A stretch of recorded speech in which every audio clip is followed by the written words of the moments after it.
to come from the bowels of hell. The Dana Gould Hour. Jungle worms and swamp rats run around your feet. I bought a dog that killed the calf, that ate the canary. What is truth? And once again, welcome back. Hello, it's summer and everything is great. Here in America, sure it is. Things are terrific, whether you're a white Christian guy or a guy who's white and Christian. We have you covered here in Christianistan. Well, things are great here at the Dana Gould Hour podcast. We have two terrific guests today. Paul Myers, the author of, among many books, A Wizard, a True Star, Todd Rundgren in the Studio, and the book The Kids in the Hall, One Dumb Guy. And he is here to talk about the documentary he just produced, The Kids in the Hall Comedy Punks. I just recently watched the new season of Kids in the Hall on Amazon Prime. It's one of the funniest things I have seen in years. I can't recommend it highly enough. It's so great. You really need to tune in to see it. And Paul's here to talk about that, as well as his podcast, the Record Store Day podcast, which is a great music podcast that I listen to all the time. So yeah, that's that. Listen to that and enjoy the new Kids in the Hall on Amazon Prime. That's a free shout out. We also have the lovely and talented Greg Proops. And he is here to discuss not only his new album, In the City, also available on Amazon Prime. Let's get that guy some money and send him back to space. But also his tour with Whose Line Is It Anyway? And a little discussion of the state of comedy, which, as you know, is always terrific. We have two True Tales from Weirdsvilles this month. The first is a look at one of my favorite things, something that we will be seeing a lot of in our real lives in the next several years, and that is the concept of the law of unintended consequences. You know, let's say you pass a big law, or you overturn a right that people have had for 50 years, and you think, well, we got our way, now it'll be great, and everything will pan out exactly the way we planned, all neat and tidy. No. You know what happens? Even under the best of circumstances, the law of unintended consequences. Things are not going to turn out exactly the way you want. There will be blowback, usually blowback directly in the face of your original intent. As the old saying goes, all the best laid plans of mice and men. And we will be taking a look at a classic example of the law of unintended consequences, one that I have a lot of very personal experience with. And a bonus True Tales, because that one's pretty serious stuff. So I thought we'd get back to having some fun, more in keeping with the tone of the show. We're doing one about the Kung Fu craze of the mid-1970s. Bruce Lee, the show Kung Fu, Billy Jack, the whole shebang. Now, these pieces were partially adapted from pieces I wrote for my weekly newsletter, The Cinemorph. So if you've read them, you may still enjoy it. If you haven't read them, you'll love it. And then you may want to check out The Cinemorph. That's at danagould.bulletin.com. Subscribe, why don't you? It's free and worth it. Lastly, I wanted to let you know that the album of Joyride, featuring myself and Robert Cat Goldthwait, is available now wherever you get your comedy records. Be it Amazon or iTunes or what have you. Joyride, the album, on 800-Pound Gorilla. Lastly, thank Christ, if you like the show, please consider becoming a Dana Gould Hour Sky Cadet. Go to danagould.com, sign up for our Patreon, $5 a month, and you get some extra audio and video content and some other junk. We don't have graduated levels, $5 a month, and you get some stuff. Be a Sky Cadet, not a shy cadet. A simple deal for complicated times. And now, it's on to our filthy business.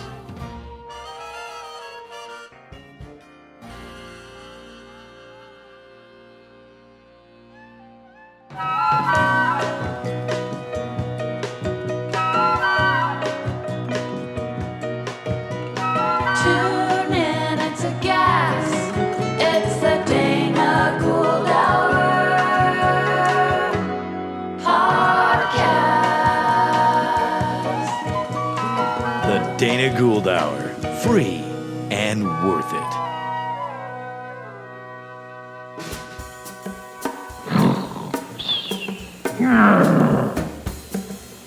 It's showtime. It's a beautiful, sunny summer day. Early summer. Is it summer yet? It's not summer yet. It's early June. June gloom, normal to Southern California, which people who don't know, they come to California in June.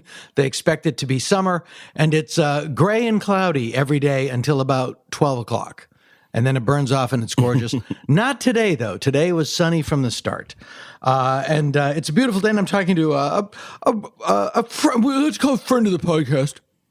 Well, I just want to be a friend of the Dana. Well, that goes without saying. Okay. That goes without saying, and has been on the show before. One of my favorite people, and absolutely one of my favorite people to interview. Author, musician, and and you were involved in this documentary, correct? Is it? Yeah, I'm an executive producer. Executive producer on the documentary "Kids in the Hall: Comedy Punks." Author of the book "Kids in the Hall: One Dumb Guy," among many other books, including the invaluable must-read Todd Rundgren, A Wizard One.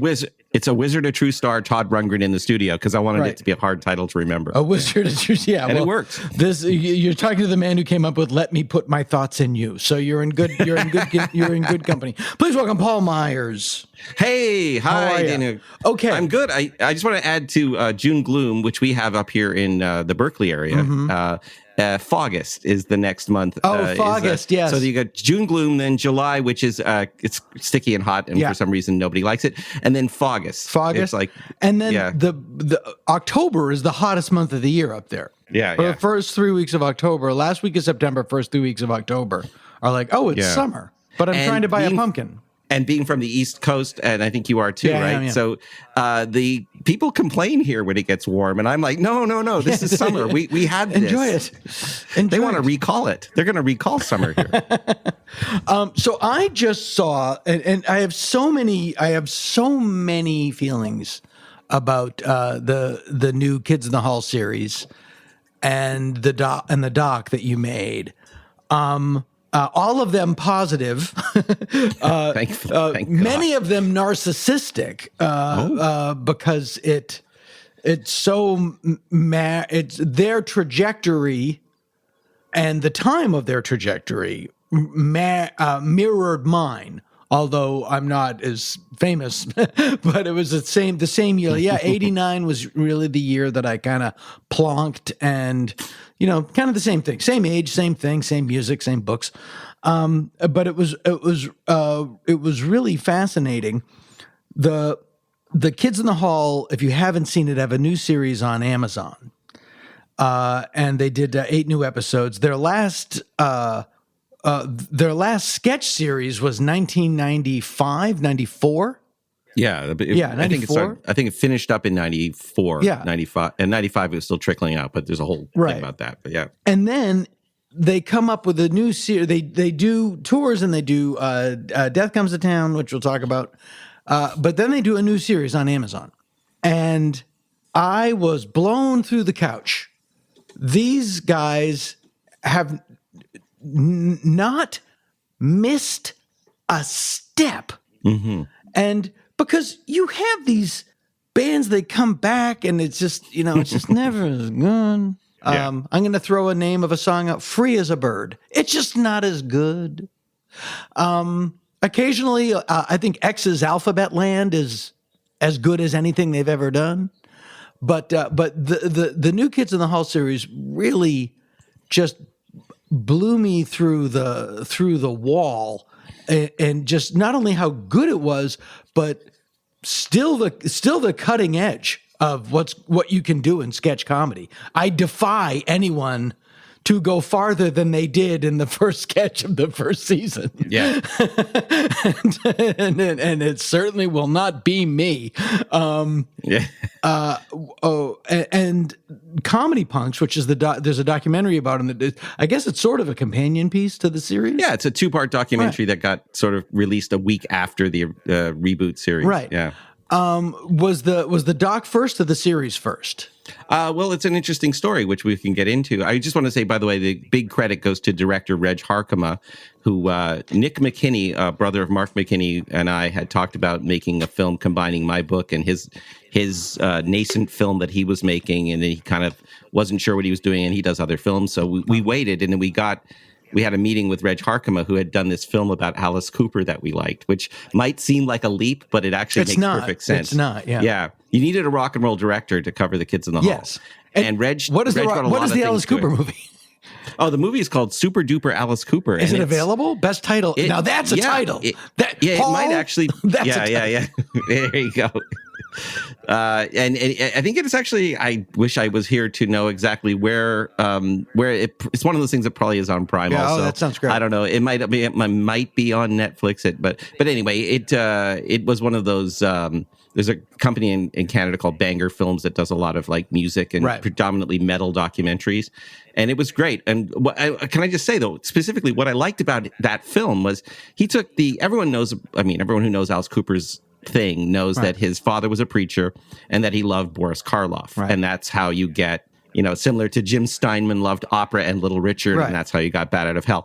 Well, Alice Cooper. So in this story, Reg told it with like lots of clips of Boris Karloff, but a lot of old fire and brimstone preachers from those pictures or from that era.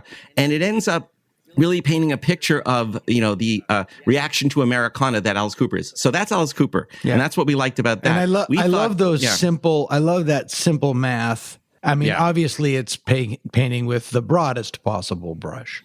Broadest possible. But, Paul, the brushes, they don't make them that broad anymore. But one of my favorites being the four freshmen plus Chuck Berry equals the Beach Boys. Yes. Yeah, that's good. It's just like, there you go. That's all you need to know. Okay, so you wrote a book. So I knew that he would understand the subject matter. Right. You wrote a book about the kids in 2018. Oh, yeah. So in 2018, well, when did that 2019, 2018? Probably 2018. I did this book, One Dumb Guy, and for that, what the secret sauce you should know about that is that I wouldn't do it unless the kids would all participate and talk to me about the truth of their career and the truth of their lives. Actually, the one thing I don't get into so much is family life, because to me, general family life issues are a thing. But what I want to know about is the lives of being the makers of the comedy. Yeah. And I do care how the sausage is made. I'm sorry. Yeah. It can sometimes be the worst thing to find out, but it seems to be, like all these stories, I'm interested in what forms the art, what pressures and external pressures as well. And then, you have a built-in story with Scott Thompson being maybe the first openly gay character on television that wasn't a parody of gay people. Yeah, that was, that was one of the many, many things that comes out in the documentary that I didn't even consciously realize, although I watched it in the moment, was that Scott was openly gay, and that was so unusual even in the 80s that people just assumed that the whole troupe was gay. Yeah. Like, how could you have a troupe with one gay person in it? Clearly, it's just a gay troupe. No. No. And then Buddy is, it's a gay person parodying a gay person. It was, and as so Scott ahead says, he's an alpha queen. Yeah, That's Scott's own word for it. And he said, it's not some lisping guy who was just, a funny character. And no offense to Sean, Jack from, Will and Grace. The portrayals of gay people had been acceptable if they were somehow fruity designers and wedding planners, and to have somebody who's telling it like it is, and his inspiration, as it turns out, spoiler alert, is Flip Wilson. I didn't know that. I did not know that. It's been a good month for Flip Wilson, I gotta say, because he's also the guy that gave George Carlin another document. He was Little David Records, and he was Little David Records. Carlin on the show, Yeah, and he also just he put out the Carlin Records, which changed my life. But anyway, that's about them. But Flip Wilson, turns out his Geraldine character was a very ironically, because it wasn't a gay person character, it was supposed to be he was actually playing a woman, right? Much like the kids play women. But Scott liked the sassiness of Geraldine, and he liked that. Let me tell you how it is, honey. Yeah, and as he says in the doc, no one's gonna beat Buddy. Yeah. Yeah, Buddy's Buddy always always going to wins. win. Buddy's always going to win, yeah.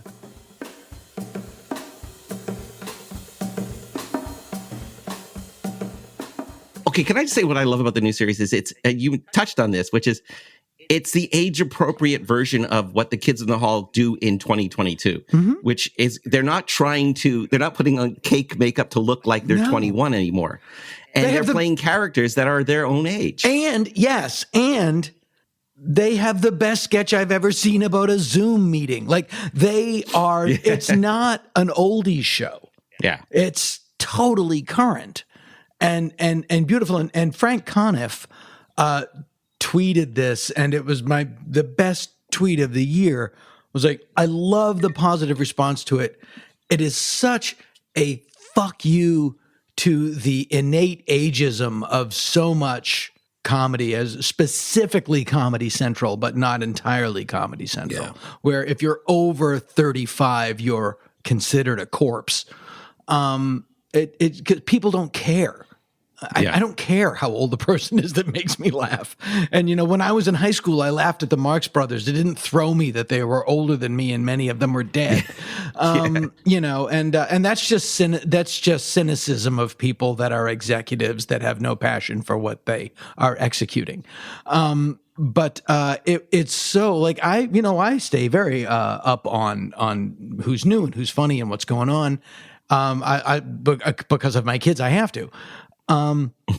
It was cutting edge. It was as good as anything that's out right now. Post-apocalyptic DJ. A lot of people talk about Dave Foley in this. I guess it's a one-hander.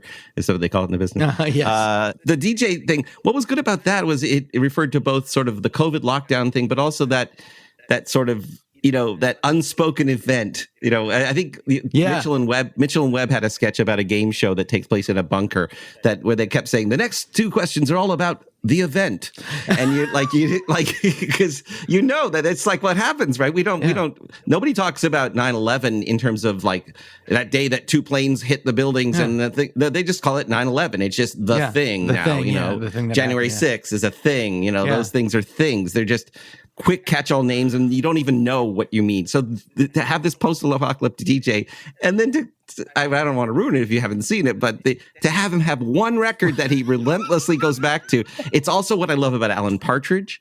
It's also what I love Steve Coogan's character. Yeah. It's all of those things. It's something that you guys knew with The Simpsons, which was that you remember there's that bit where the guy's playing Monster Mash on the wrong holiday. And there's just something universal about the DJ sketch. Mm-hmm. But then it's like, and Dave is just never, I think they're all great actors, by the way. I think they've all actually gotten even better. They have. But Dave has so many great acting moments in this show. And, so does everyone else. But I remember thinking Dave's usually the guy was all about the words. It's David Steinberg style wording. I follow these guys pretty closely. Sure. So, and there's that Dave Foley rhythm that he sort of talks like this. Dave, he'll hate me for saying it like that. But. And what's also interesting is that Dave... has I say this as a friend and a fan, has a beauty and an elegance. There's an elegance to Dave, and that none of us are 24 anymore, and they all own it. They're like, I loved in the first moment of the first show where Dave goes, "Am I still the cute one?" Yeah. And they're like, yeah, none of us are. Also, it is interesting. It's interesting that, again, not to ruin it for anyone, but in the very last episode of the last episode of the original Kids in the Hall series, and they're referring to this new series as season 6, by the way. As well, they should. So at the end of season 5, many years ago, Paul Bellini, the man in the towel, who's also a writer on the show, he's kind of Scott's best friend, and he buries the Kids in the Hall and says that glad that's finally over. And of course, they have to resurrect the troops, so they literally have Bellini in a towel resurrecting the troop. Yeah, and to me, that could reinforce the idea that much like Saint Elsewhere was all in the kid's mind, like maybe this entire Kids in the Hall universe or whatever is a figment of the man in the towel. Like it's something like that's the fan fiction I'm going to do next. I don't know, but I compare it to another show from the same era that came back, comparing it to Twin Peaks. This took what was great about it, made it current, and then just pedal to the metal. And the Twin Peaks thing, I don't know what it was. And I was a fan. Like, I'm here for you.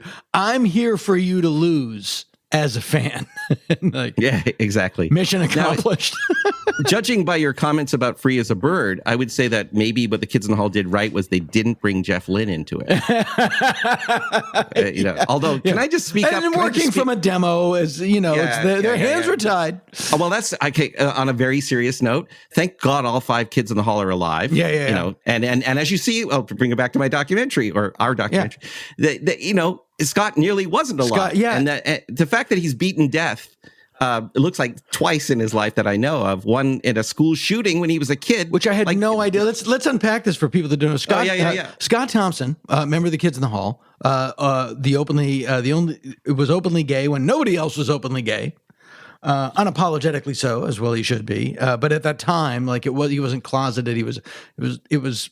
You don't realize it now because you're living in 2022, but what he did, and I wouldn't even call it brave, because brave, there's an intentional element to bravery. Like, I'm going to get off this boat and run into it's just who he was. Yeah. It's just like he was never going to do anything else. That's who he is. He was in a school shooting as a child in Canada. Yeah. And then in the early aughts or the mid-aughts, we should point out that he wasn't shot in that, but it was his teacher. Yeah. His teacher and the guy behind him did it. The guy in his class that sat behind him did it. Yeah. So it was very close. And he says, and traumatic. And he says something in the documentary that is so revelatory and so poetic, where he says that he always feels that the bullet that missed him has been following him his whole life. Yeah, it's right. And I mean, that's as good as it gets. And when he got cancer, he felt like the bullet finally hit him. Mm-hmm. And when he beat cancer, he felt free. He felt invincible, I think. Yeah. I think he was always kind of a fearless performer, but, like all people, he has his moments of insecurity and doubt and all the attendant issues with being in show business that every person I've ever met in show business has. Except Kevin. Oh, Kevin's got his thing. No, I'm kidding. Kevin's like me. Yeah. Kevin's like me. I'm sorry, I'm awake. I'm sorry. I'm sorry. The thing about Kevin is in his quick asides, he says entire monologues. So he'll be like, I'm telling you a story. No, but I'll get right back to that. And and the thing is, he actually is that guy. Yes, no, he is that guy. He is that guy. And I love him. I could not love him more. Yeah, I could not love him more. I've worked for him. We've done whenever he plays music at SF Sketchfest up here, which is we all know and love.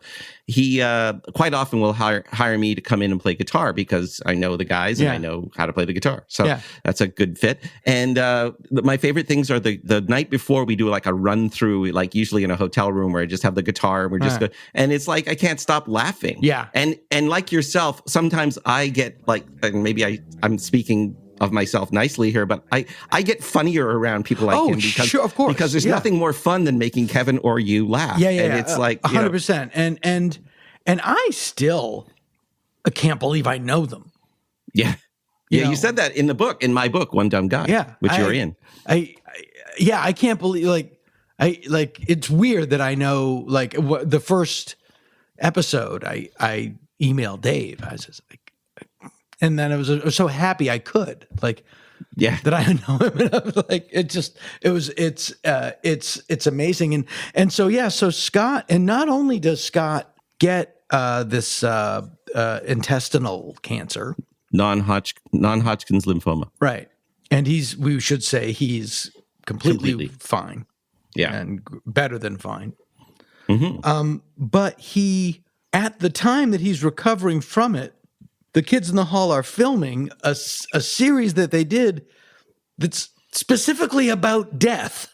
And talk a little bit about Death Comes to Town, because it's not really, it didn't get the play of the sixth season of the show. Yeah. But it was very much an element of the show. To continue the Carlin analogy. Okay. Death Comes to Town is a lot like Carlin's Life is Worth Losing special. Interesting. Yeah. And for those of you who've never seen it, Life is Worth Losing isn't really a comedy special. It's a man processing the grief of his wife dying through the tools of stand-up comedy. But he has moved beyond it.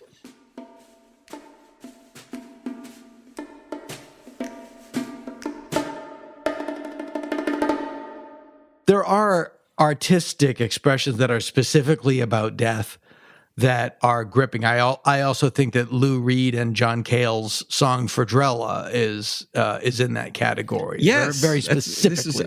And my little high school brain is trying to think of a whole essay now. But yeah, absolutely. Yeah. There's definitely, and Hannah Gatsby in her way too with Nanette is using the tools of stand up to process something that is not funny inherently. Yeah, exactly. Yeah. It's using stand-up comedy to do something that isn't stand-up comedy. Does Gary Goldman fit in this with the Great Depression? Could be to some degree. I have not seen it yet. Oh, okay, cool.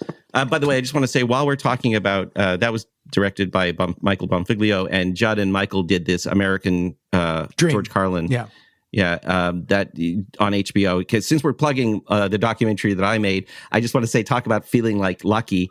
I got to send Michael and Judd, private emails about how much they just were like how much they loved our documentary, and it's the only time this will ever happen that I can. Yeah, I'm not going to be making 40-year-old virgin anytime soon. No, so I'm pretty. I was pretty happy to be in that club for like 5 minutes. So. I agree. Yeah, no, I agree, and that was also. The Carlin documentary is brilliant, and I was there for a lot of that stuff in like in Aspen, like toward in the second part. I was there for a lot of it, and it was really well done and fascinating, and it is like what's interesting about Carlin, because and I want to get back to Scott, but because he's passed. Yeah, I did that. That's okay, so go ahead. Because George has passed away, but the stuff that he did in 1993 and 4 is about today more than it was about then. Yeah. Like the rant about it's a big club and you ain't in it, which is from Life is Worth Losing. That's about 2022. Yeah. That's not really about 1997 or whatever year he made it. Right. So in the same way that the new season of Kids well done is absolutely about today. Yeah. I mean, talk about the Zoom sketch being very literally a topical, but I think the whole, there's this whole through line that comes from Brain Candy, which we could talk about in a minute. Yeah. But the Don Rorator, who is basically a Lorne Michaels if he was running a pharmaceutical company, and he's just a metaphor for every kind of suit, really. Yeah. And the shallow thinking of suits. And does Lawrence say like, I don't think that's me? yeah, he does actually. In our documentary, there's a lovely scene where he says, when you're the boss, everybody makes fun of you. Yeah, I mean, and obviously, full disclosure, my brothers got a little element of that in Dr. Evil. Oh, sure, yeah. And Mark, I think Mark does an incredible. I think What it's great is that Mark's Lorne, is a great Lorne. Mike's Lorne is a great Lorne, but they're not the same Lorne. No, they're completely different. In the same way. Charlie Sheen and Emilio Estevez both look like Martin Sheen, but they don't look like each other. That's interesting. Unpack that. We'll be my back. God. Yeah, that's my essay question. But we were talking about Death Comes to Town. Yeah, which I'm going to say right now, I haven't seen. Okay, so I'll tell you what Death Comes to Town is, and I'll tell you where it came from. The Kids in the Hall, Death Comes to Town. Paul Myers, it's your mic. Oh, thank you. So it's almost impossible, and I'm going to do my best because you know me. You have to know that the Kids in the Hall had a kind of an ice age, and it's covered in our documentary, which is to remind you, it's called Comedy Punks. If you're just joining us, I'm Michael Barbaro. Available on Amazon Prime. Amazon Prime right now, both parts. And but the thing is, so they had an ice age after the end of the series. they went straight into making Brain Candy, which is this movie that it's gotten better with the benefit of time, but it was considered a box office flop, and Roger Ebert famously couldn't think of enough bad words for it. Although Siskel, it should be pointed out, liked it. So anyway, that happened. Bad experience. A lot of tension between Dave and the troupe because Dave was about to do news radio and also make The Wrong Guy, which is also a film that's getting a cultural reappraisal. One of the funniest movies ever. Oh yeah, and he worked with Dave Higgins and Jay Cogan on that, who are friends of mine, and the cast was like, Joe Flaherty's in that movie. So it's like I can't get used to this chair. And I talk about The Wrong Guy all the time. It's and that movie also starred Colm Feore.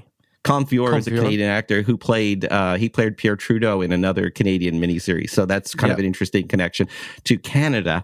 He's such a good actor. He was also in he played the devil in a Stephen King miniseries. As you do. Yes, one does. So then they have this ice age where there's some serious fraction going on within these guys. So they also decide they needed time off. Yeah. In the interim, Comedy Central has become Kids in the Hall Central, and a whole generation of younger people start watching the Kids in the Hall in marathon. And they learn the Kids in the Hall, but they're not around. So then they have this. Then they think after a while the ice melts because what's more of a unifier than you have a chance to play to like an audience. Right. So they all get together and they start doing sketches, and then they start writing new sketches. And there was we should say that it took years. Took at least 3.5 years for this to happen, and maybe 4. There's another example. I'm trying to think of it.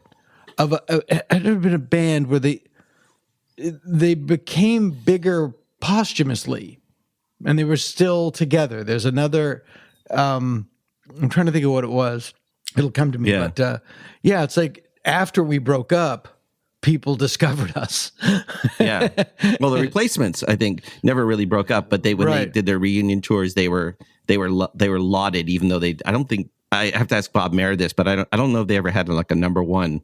No, I don't think they did. I think the closest they ever got was, I know Bastards of the Young got a lot of play on MTV. I think Tim was, if it wasn't Tim, it wasn't ever. I'll Be You got a lot of play. Yeah, All Shook Down was kind of Anyway, we're digressing as we do.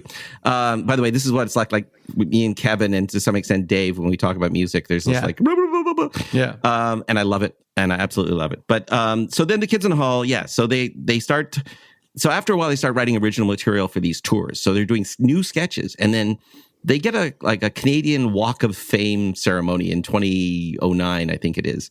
And they're all in Toronto, and then they have a lot of goodwill. So they go to the CBC, which was the Canadian Broadcasting Corporation.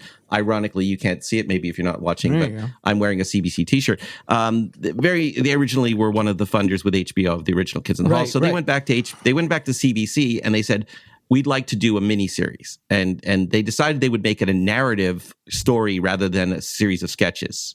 So they wrote a kind of, if you ever seen The League of Gentlemen from England, comedy series, it's set in a fictitious small town. Town with a secret is the archetype of this thing, as a town with a secret. Usually it's a vampire or something, but in this case, there's a whole subplot, and it's all about Death is a traveling salesman. Death is basically a heavy metal biker who, the Grim Reaper, but he has to get his quota of souls. So he goes to this godforsaken town in northern Ontario, and he's there looking for the most likely candidates to take to hell. And as one does, and you sort of feel sorry for him because he's on a quota. He's just any traveling salesman. It's Mark McKinney brilliantly playing the devil in a bikini made of leather and a leather vest with no shirt on, and just he's like Beelzebub. And he rides like a bicycle that looks like a chopper. And anyway.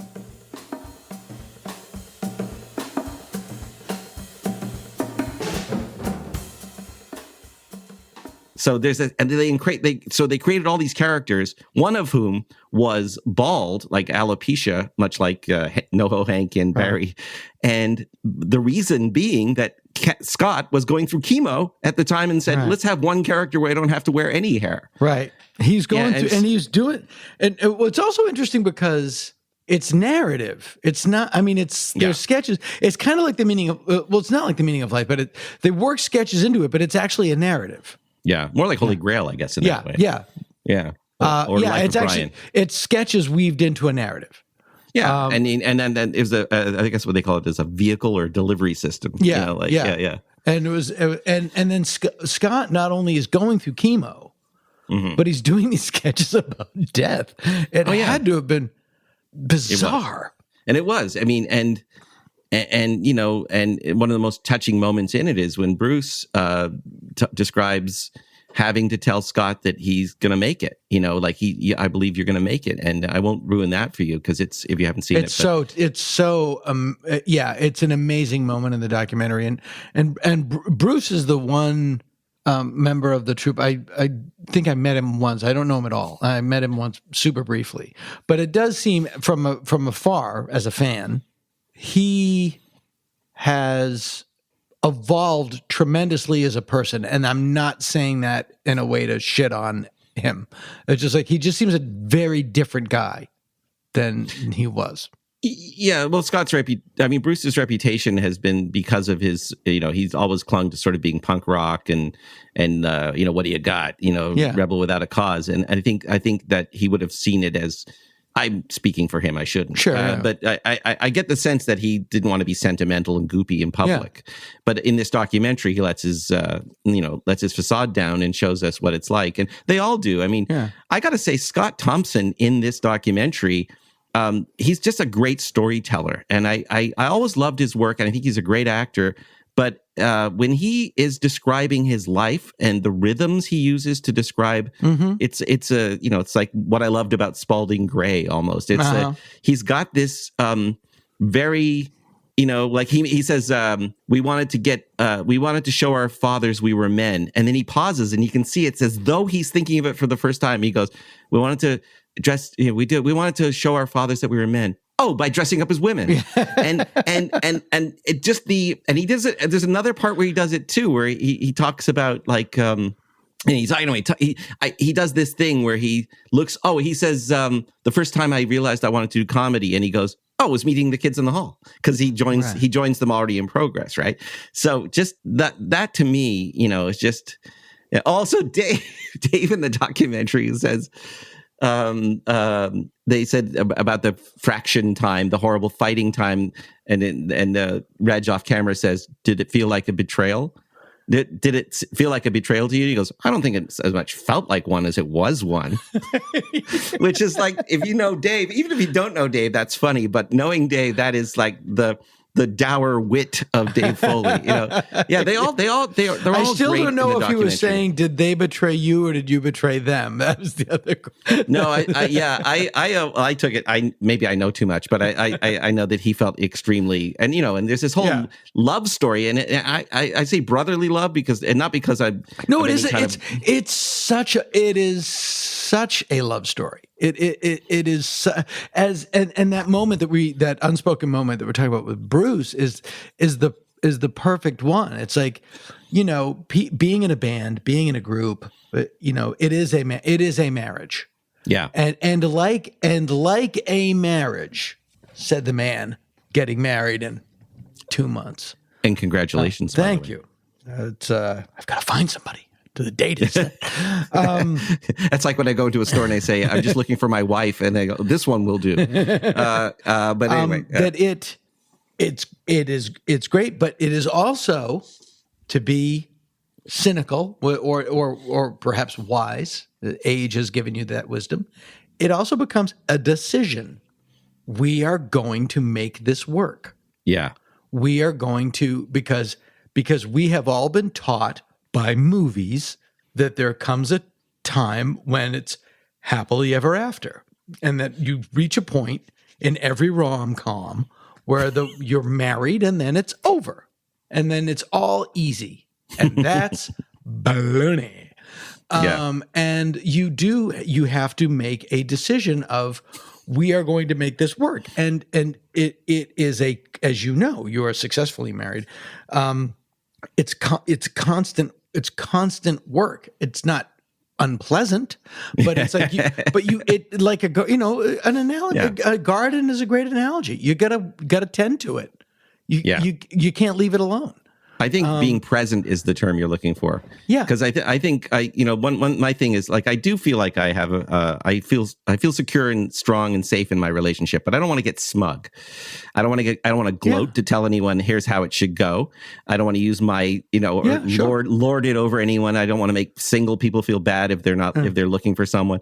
I don't want them to, also if you're happy being alone, which could happen. But I also say to myself, I respect what I have enough to tend to it, and that's the secret. And the kids in the hall, I think also, recognized in my book, and I think he says it in the movie too, but in my book, One Dumb Guy, Dave says, there are no 4 other people in the world. When I'm on stage with those 4 guys, I just know that it's going to be the best. We're all going to be the best we can be. And he actually says in the movie, it's a love story, the 4 worst people to ever fall in love with. Yeah, and it's interesting.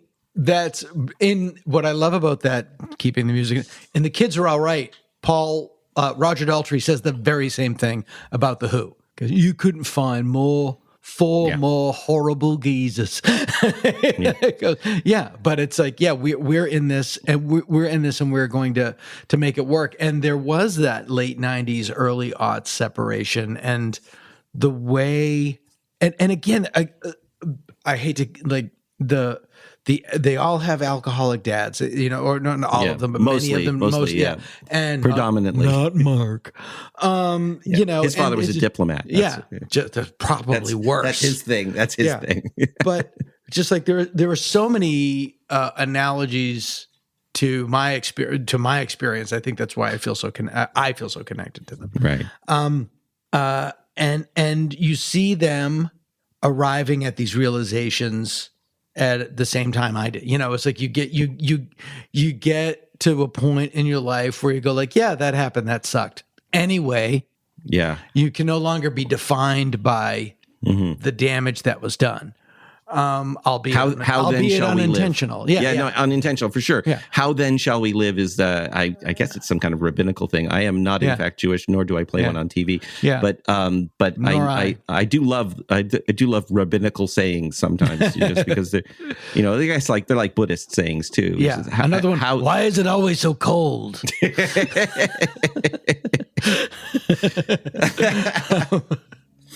Yes. This is I'm unqualified to continue with that. That is the amazing thing that these guys, they absolutely broke up. There was a lot of bad blood, and like Dave talks about, and this happens to friends. Dave at the time had a kid and a pregnant wife.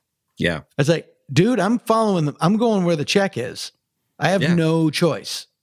And because the kids, he was married in the kids, and he was married to Tabby.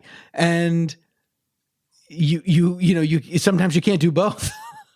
Yeah, no, I mean, and just also, I think, I can't speak for them, but I know that, Dave was getting a really big break there, and kind of, I know he was a little bit hurt that, maybe Kevin should have been rooting for him.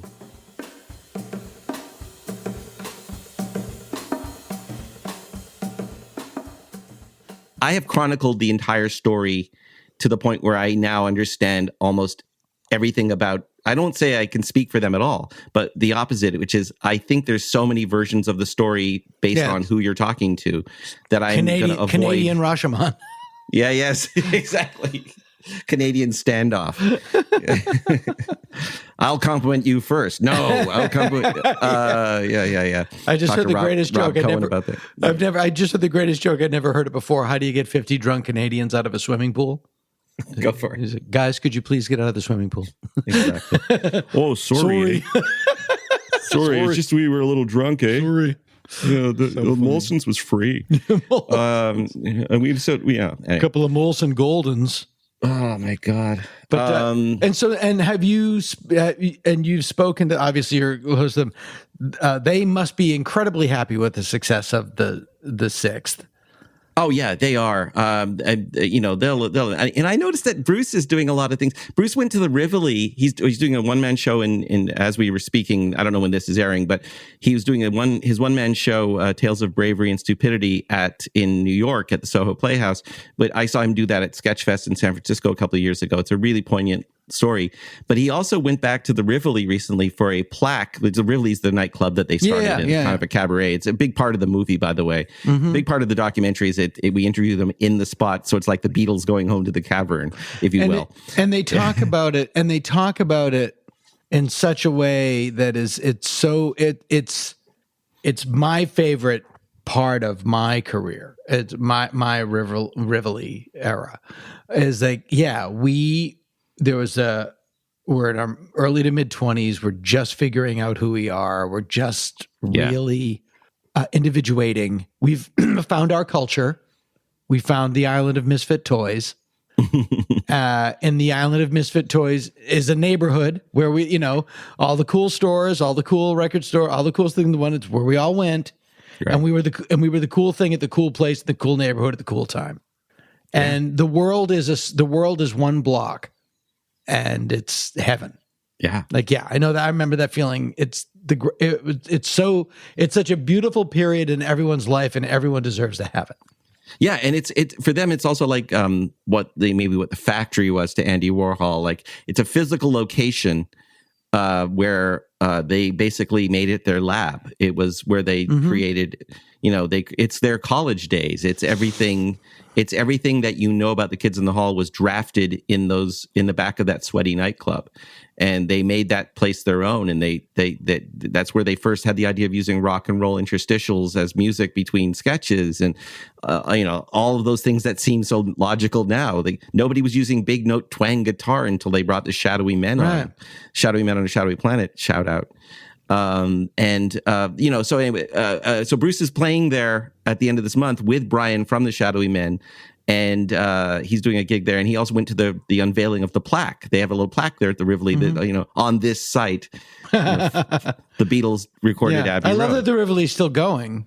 Well, it's I think at the time they shot the document, like, I wasn't at the shooting because of COVID. I didn't get to go see the filming. I was actually working on something else, and I couldn't even get to Toronto. And I don't think I could have traveled whatever. Right. I didn't go, but I know that at the time, I think they said that it was dark most of the, partly because of the lockdown, but I think like a lot of nightclubs, I think they're ebbing and flowing. So I don't know what the deal is with the Rivoli right now. And to be honest, nightclubs are like that. They will reopen and close. Like the El Macambo, another famous Toronto nightclub, just reopened with millions of dollars spent to make it, and I think it's doing okay. But you know, it was the location of Elvis Costello's live EP included with our armed forces. Absolutely. And that was, anyway, that's a whole other, if you want to talk about Elvis Costello, I could talk for three hours on Elvis Costello. But another thing I wanted to say that I loved about it is in the interstitials, it shows them in their COVID masks getting swabbed. The crew is like, this, hopefully this won't be the rest of our lives.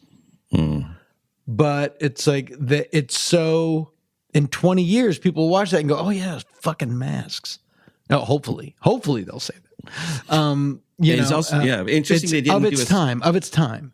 I actually don't know if I can say this with if I know for sure, but I felt like there might have been one COVID reference in the actual material, but generally it was shot as though there was no COVID.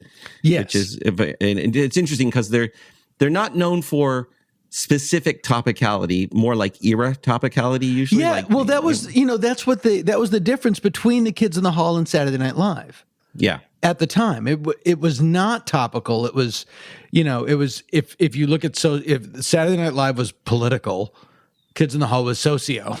Yeah. It's like and it really did. It was very as a to whatever Gen X was. It's like they were the comedy flagship much more than anything else that I could think of.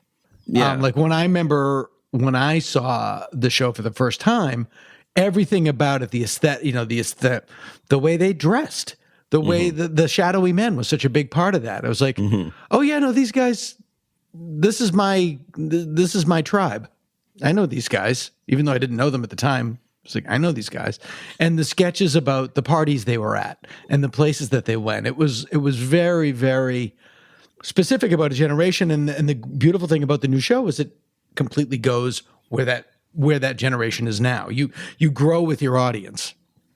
You know, one comparison that I think we talked about for my book, you and me, is that, you know, the Ben Stiller show also reflected a lot of, and they came up around the same era. And Right. I always felt that you guys were, I think you've even said this, that they are, you know, the Ben Stiller sort of team and Viewpoint had a cheering from across the aisles that, you know, this is the way we want to do things, and you guys are doing your thing. And and then I think, you know, Odenkirk has talked about to me actually about how Mr. Show was waiting in the wings, you know, and then they finally got a chance to go because HBO, when the Kids in the Hall left HBO, it was like, okay, now there's room for one more sketch troupe. Yeah, exactly. And you know, and it's also to look at the pandemic, both Kids in the Hall and Mr. Show were not trying to in terms of to be, they're both their own things, but they weren't trying to be SNL, they were trying to be Python. Yeah.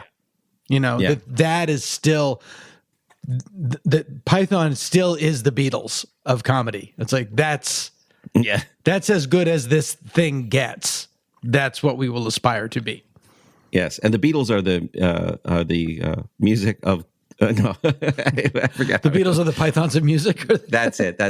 And of course, they meet at that graph of George Harrison financing. Yes. Yeah, Life of Brian. Now, an interesting thing that you just touched on, which is much like Python merged film pieces and sort of videotape pieces, the Kids in the Hall really started going more and more into filming, but then they would do a live studio audience sketch bit, you know, that made them a little more like a conventional TV sketch show. This series is new. The new Kids in the Hall series on Prime is that they, you know, by necessity couldn't do an audience. Right. And so it's all film. And the quality of making film on video now is so much better that the production values for the entire Kids in the Hall series are, you know, I don't know what exponential number they are, but they're somewhat better overall. And they got really good at making films on the old Kids in the Hall. Yeah. But the studio video stuff was, you know, they didn't have high def anything in those days. And you know, they also would only make the film pieces be cinematic, but now everything's cinematic. That DJ sketch we referred to, right. The lighting and framing of, there's two different directors and their names escape me right now. I know Kelly Macon is one of them, but and the thing about the thing with Mike's, the weird Orwellian thing with Mark's head. I don't know, a friend of Mark. The friends of Mark. Friends of Mark. Yeah, it was. Yeah, well, that was. You know, it's funny. I didn't miss the live stuff, but I understand the purpose of it.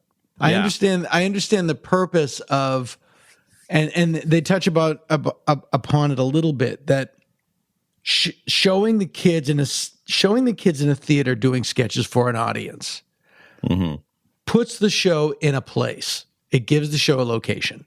And you feel as a home audience member that you are going to this theater to see this group of people perform.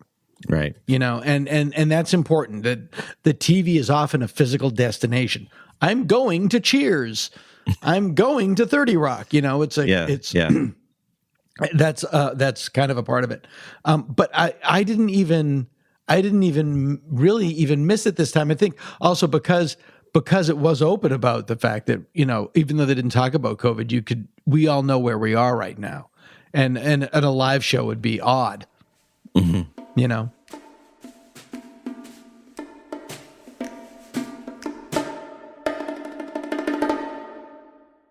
So, and they don't know if they're going to do a 7th yet.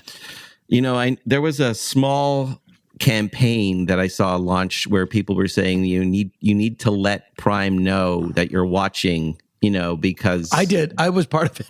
Yeah, I did. Yeah. I actually, and truth be known, there was one night when I was just on Twitter, just sort of like just scrolling on my phone, and I had the Kids in the Hall series rolling in the background because I wanted, even though I'd seen it 3 times already, I just wanted to have it on. Ticket. Yeah, sure. I'll do that. Yeah, I don't know what the status is, and that's something where I'm sure if there's a lot of hurdles for those things. It took this long to get the Series 6 out. So I also want to say it's really neat that they brought in like people like Jen Kirkman and Julie Klausner to work on this series, which was just, I mean, the fact that they're women is one thing, and that's a very important thing, but the fact that they're from a later generation of comic comedians, and that, you know, they brought in a lot of people on the show that were, and they also brought in you know, various performers in other sketches that they didn't, I didn't think they needed to, but they did, you know, and it was, they opened it up.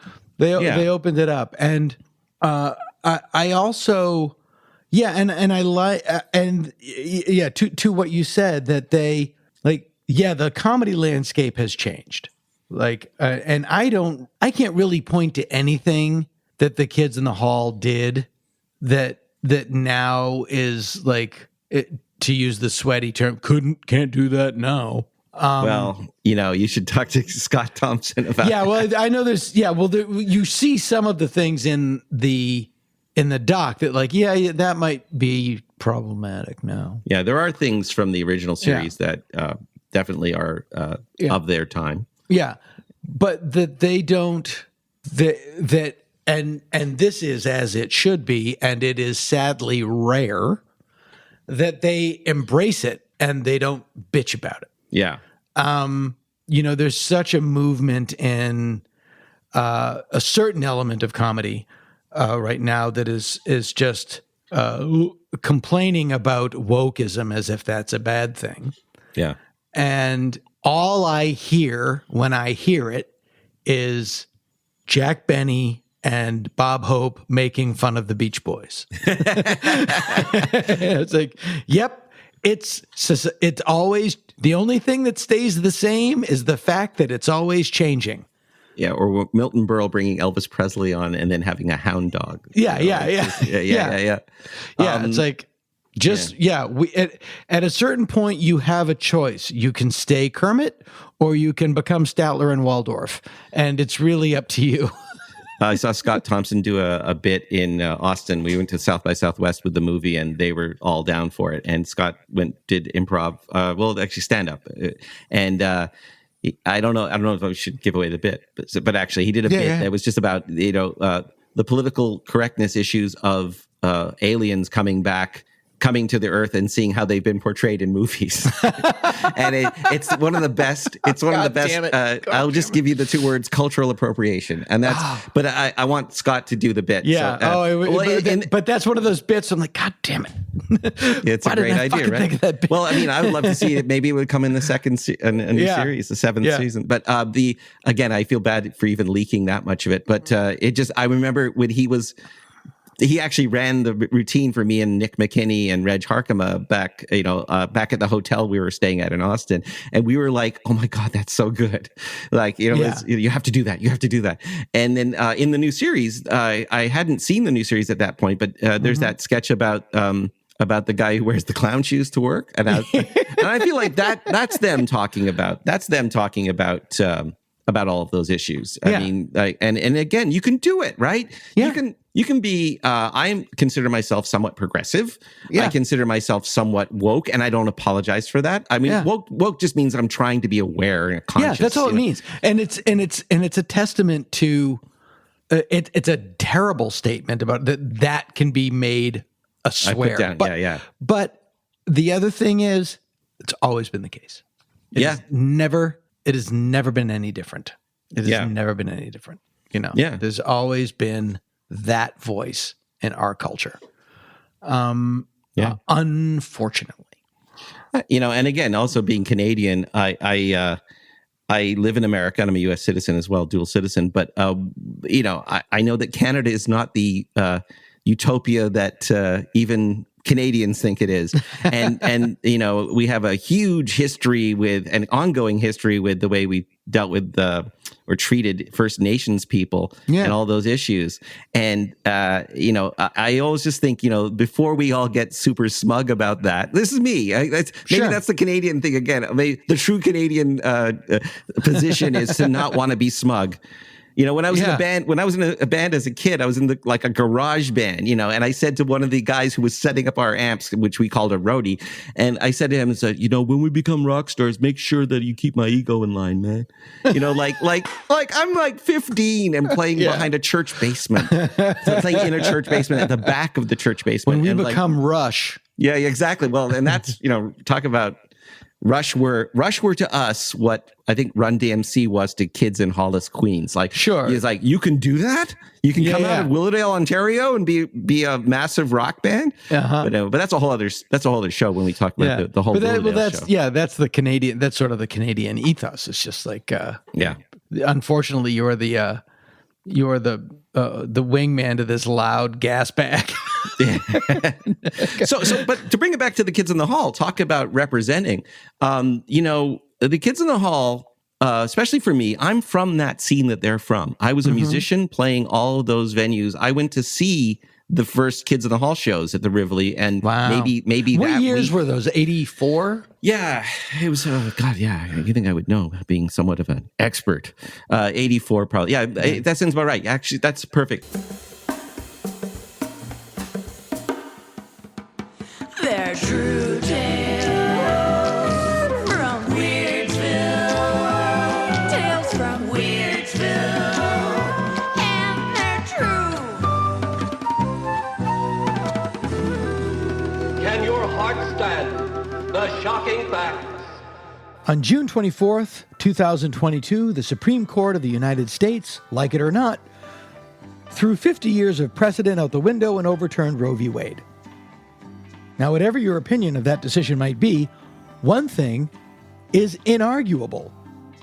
There will be major circumstances from this action that will emerge that we are fully unfamiliar with. It is the law of unintended consequences. It's unavoidable. Take prohibition back in the 1920s. That worked great. That worked exactly the way they planned. People were told to stop drinking and everybody went along with it and didn't complain. Often it's surprising. I thought the election of Barack Obama was a great thing. The law of unintended consequences. Rapid acceleration and growth of the ferocity of the radical right wing in America, culminating in the election of a former game show host to follow Barack Obama into the Oval Office. The law of unintended consequences. Nowhere is it more obvious than in something that I have some experience with, China's one-child policy. 1980, China had a population of a little over 987 million people. In 1979 alone, China's population increased by nearly 12 million people. Something had to be done. The program began in a different form in the 1970s, when the dangers of China's ballooning population began alarming the powers that be. The central government, thoroughly authoritarian and capable of doing whatever it wanted, with both ease and brute force, raised the age of marriage.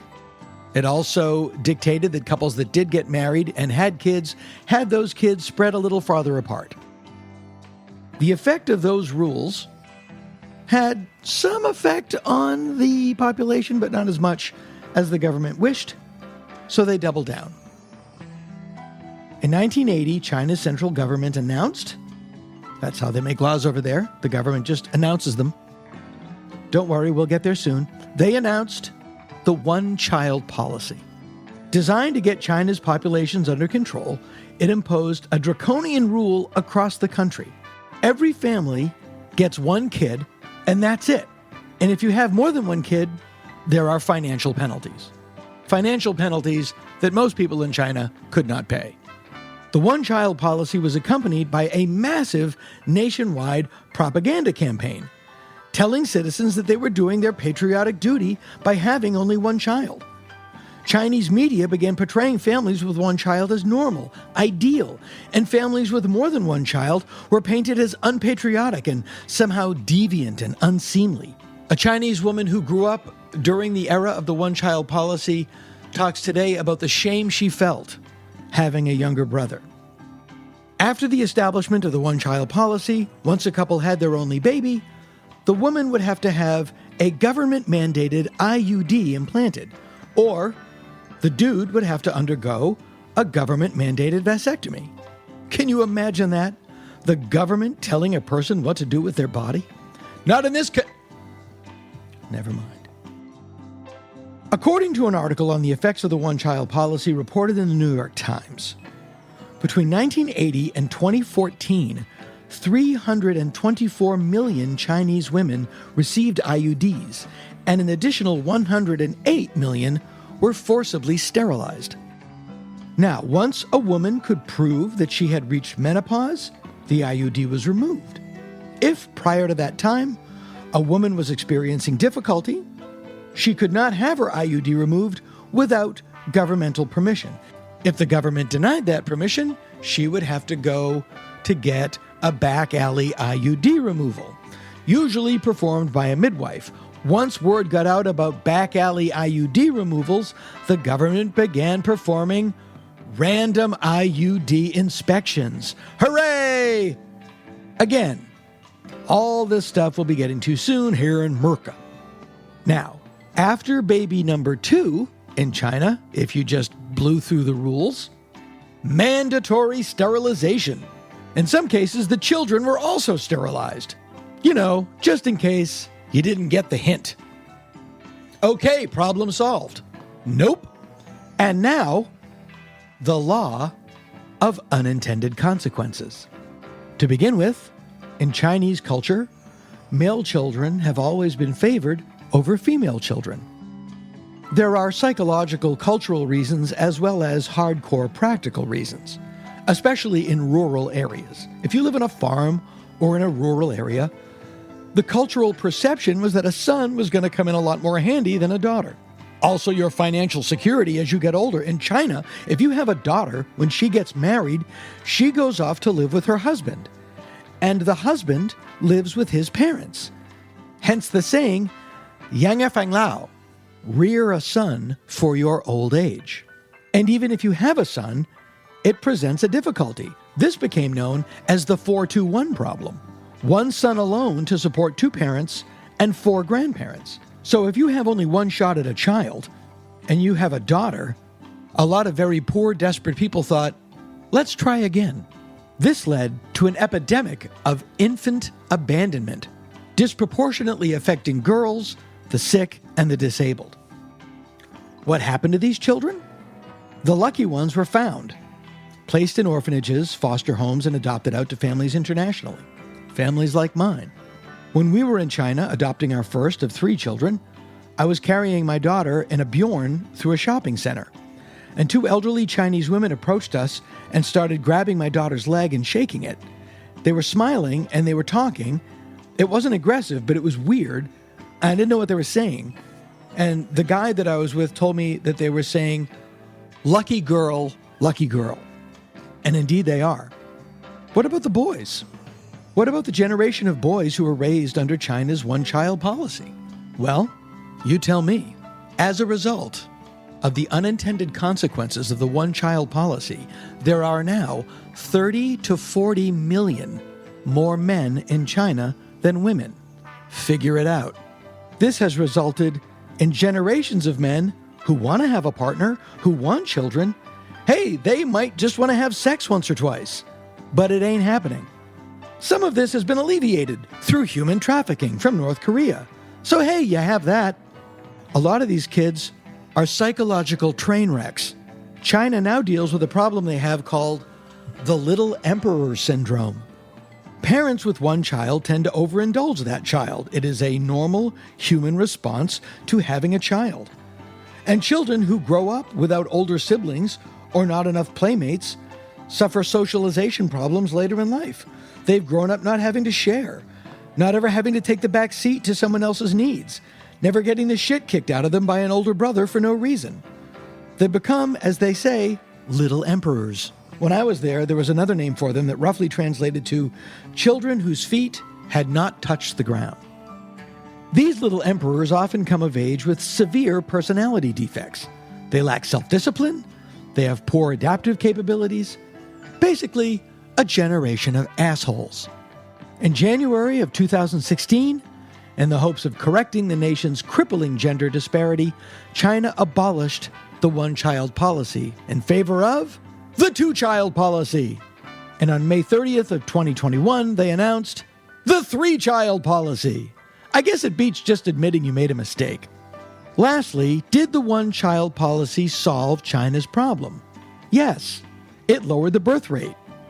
Is that still China's problem? No. Now the birth rate is too low. Chinese society acclimated to the policy, and now there aren't enough young people for a sustainable workforce to support the population bulge that is nearing retirement in China. China's economic dominance has been undercut by predictions that it will soon lack the workers needed to maintain the industries that fuel China's economic engine. This fact, along with several generations of lost women, haunts Chinese culture. All the best laid plans of mice and men. We will have to wait to see the effects of our own hubris here in America, all in time. I leave you with a quote from the great H.L. Mencken.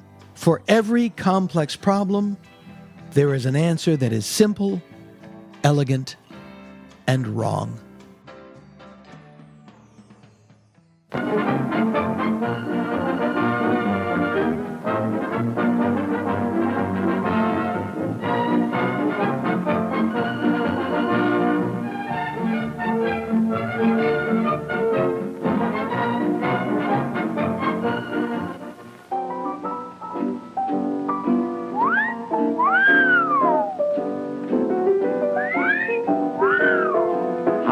Dog.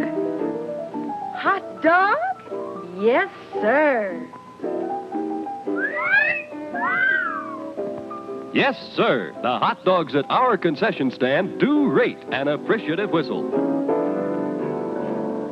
They're true tales from Weirdsvilles, and they're true. One of the funniest t-shirts I have ever seen in my life was in a store window in Atlanta. It was bright cherry red, not my style, so I did not buy it. But it read, "Surely not everybody was kung fu fighting." It was a response to the hit song by Carl Douglas from 1974 that I very, very much remember. That's how big the kung fu craze was in the early 1970s. It had its own song. Everybody was kung fu fighting.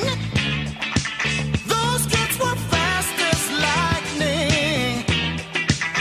In fact, it was a little bit frightening. Americans did not become aware of martial arts until the 20th century. The various disciplines have obviously been around forever. Shaolin Kung Fu, the most famous Chinese martial art, came out of Chan Buddhism nearly 2,000 years ago. Karate originated in the Ryukyuan kingdom under Chinese martial artists.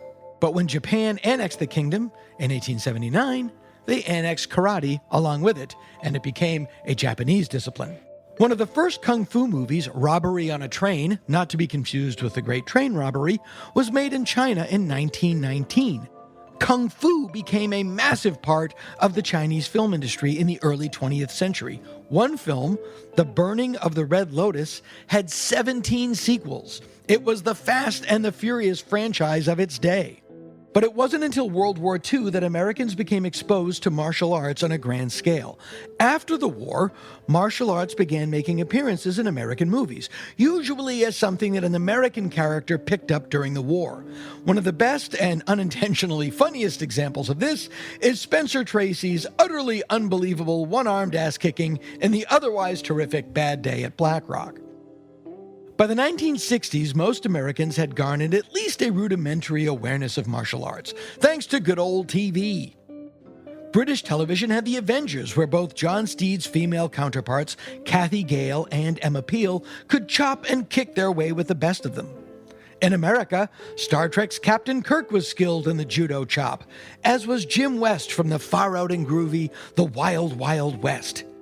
Jim West was played by Robert Conrad, and Conrad was a member of a star-studded dojo in the Hollywood Hills that included James Coburn, James Garner, Robert Wagner, and many, many others. The sensei in this dojo was the son of a Cantonese opera performer born in San Francisco during his parents' tour. He was raised in Hong Kong and began his acting career as a child. Born Li Junfan, he moved to America at 19, he had citizenship because he was born here, and changed his name to Bruce Lee. Lee studied acting at the University of Washington in Seattle and began teaching martial arts to make money. A 1964 demonstration at a martial arts exhibition in Long Beach caught the attention of a TV producer named William Dozier. Dozier would soon go on to produce the legendary 1960s TV series Batman and was a big fan of Bruce Lee.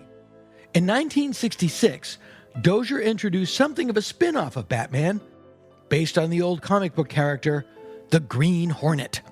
The Green Hornet.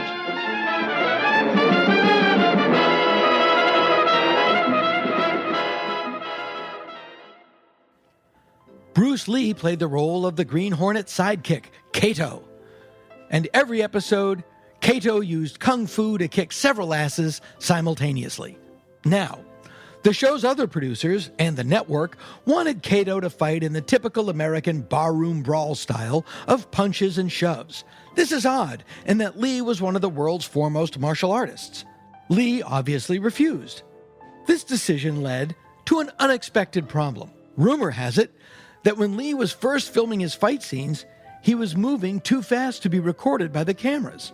The Green Hornet only lasted one season, but it made quite an impact as far as Bruce Lee was concerned. Bruce was also, at this time, making noise in the world of martial arts, much to the chagrin of the traditionalists.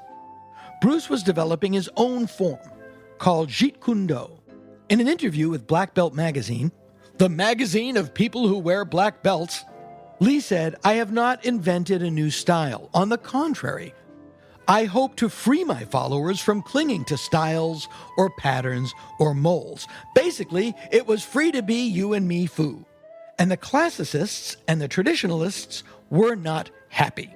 The more conservative elements of the martial arts hierarchy went so far as to condemn Bruce Lee for teaching martial arts to non-Asians. But Lee would not be intimidated. By now, he was a known commodity in Hollywood and had begun showing up in guest starring roles on primetime shows like Ironsides and Longstreet. He also got small roles in movies like Marlowe, starring his student James Garner. But Lee wasn't satisfied with just being an actor. He wanted to be a star. In 1971, he pitched a television series to Warner Brothers called The Warrior, about a Chinese kung fu expert traveling the American West in the 1800s, or as experts say, cowboy times. According to Matthew Polly's book, Bruce Lee, A Life, right around the same time, two comedy writers from New York named Ed Spielman and Howard Freelander were developing a story with a very similar premise. Originally called The Way of the Tiger, The Sign of the Dragon, Spielman had been obsessed with martial arts and Asian culture since seeing The Seven Samurai in college. He studied Chinese as a language, as well as karate and kung fu. The project found its way to producer Fred Weintraub, who began developing it as a movie. Weintraub met with Bruce Lee and felt that he would be perfect for the film's lead character, a half-American, half-Chinese Shaolin monk named Kwai Chang Caine. Spielman, for his part, wanted James Coburn, who was also in the famous Hollywood Dojo. According to Fred Weintraub, again, this is all in Matthew Polly's book, Warner Brothers was concerned about an American film with an Asian star and passed on the project. But remember, this was the early 1970s, and the early 1970s was the heyday of the made-for-TV movie. So Weintraub took the script to the Warner Brothers TV department, and they loved it.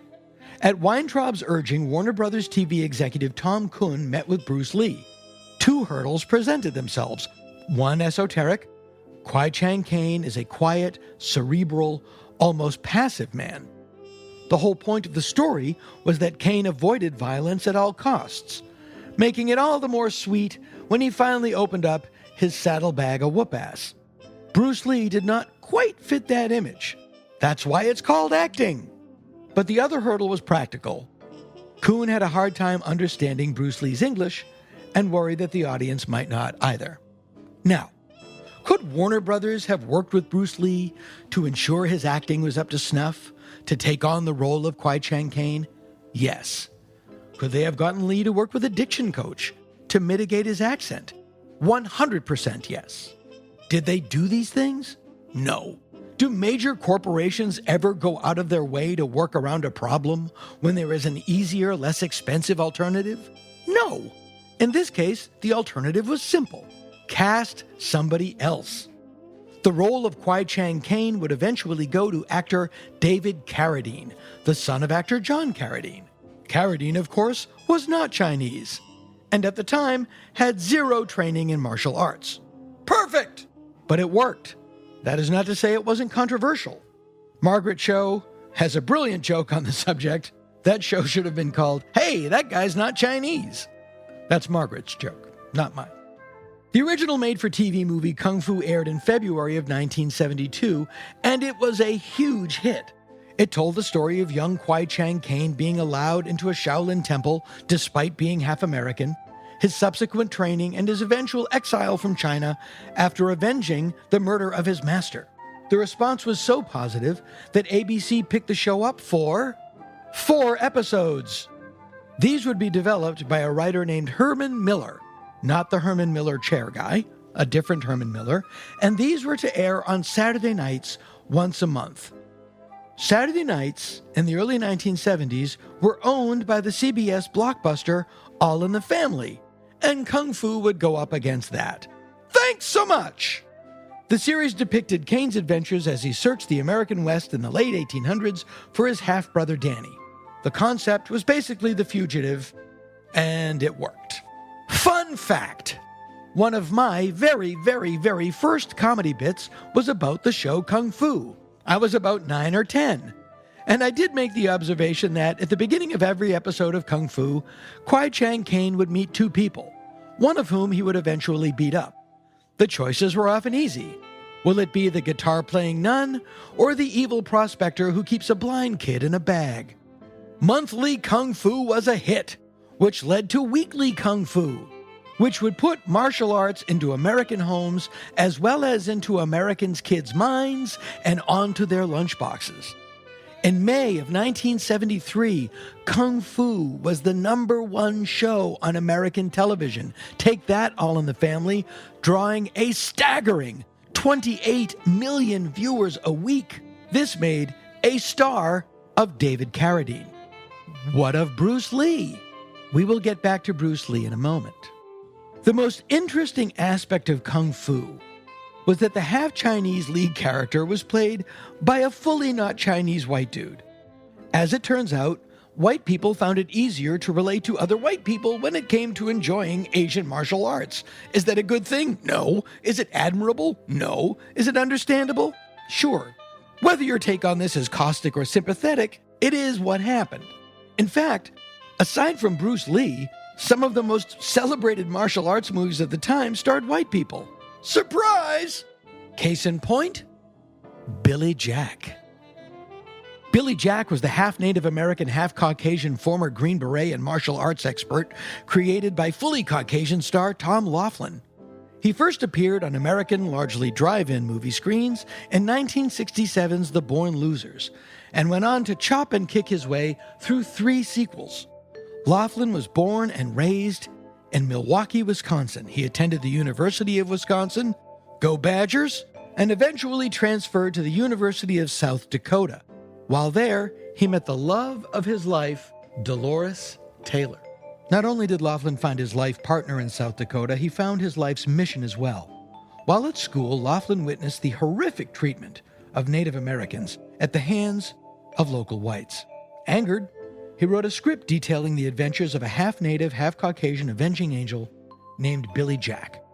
This was 1954. Laughlin went on to a successful working acting career, appearing in the film South Pacific and in the mid-60s classic Gidget.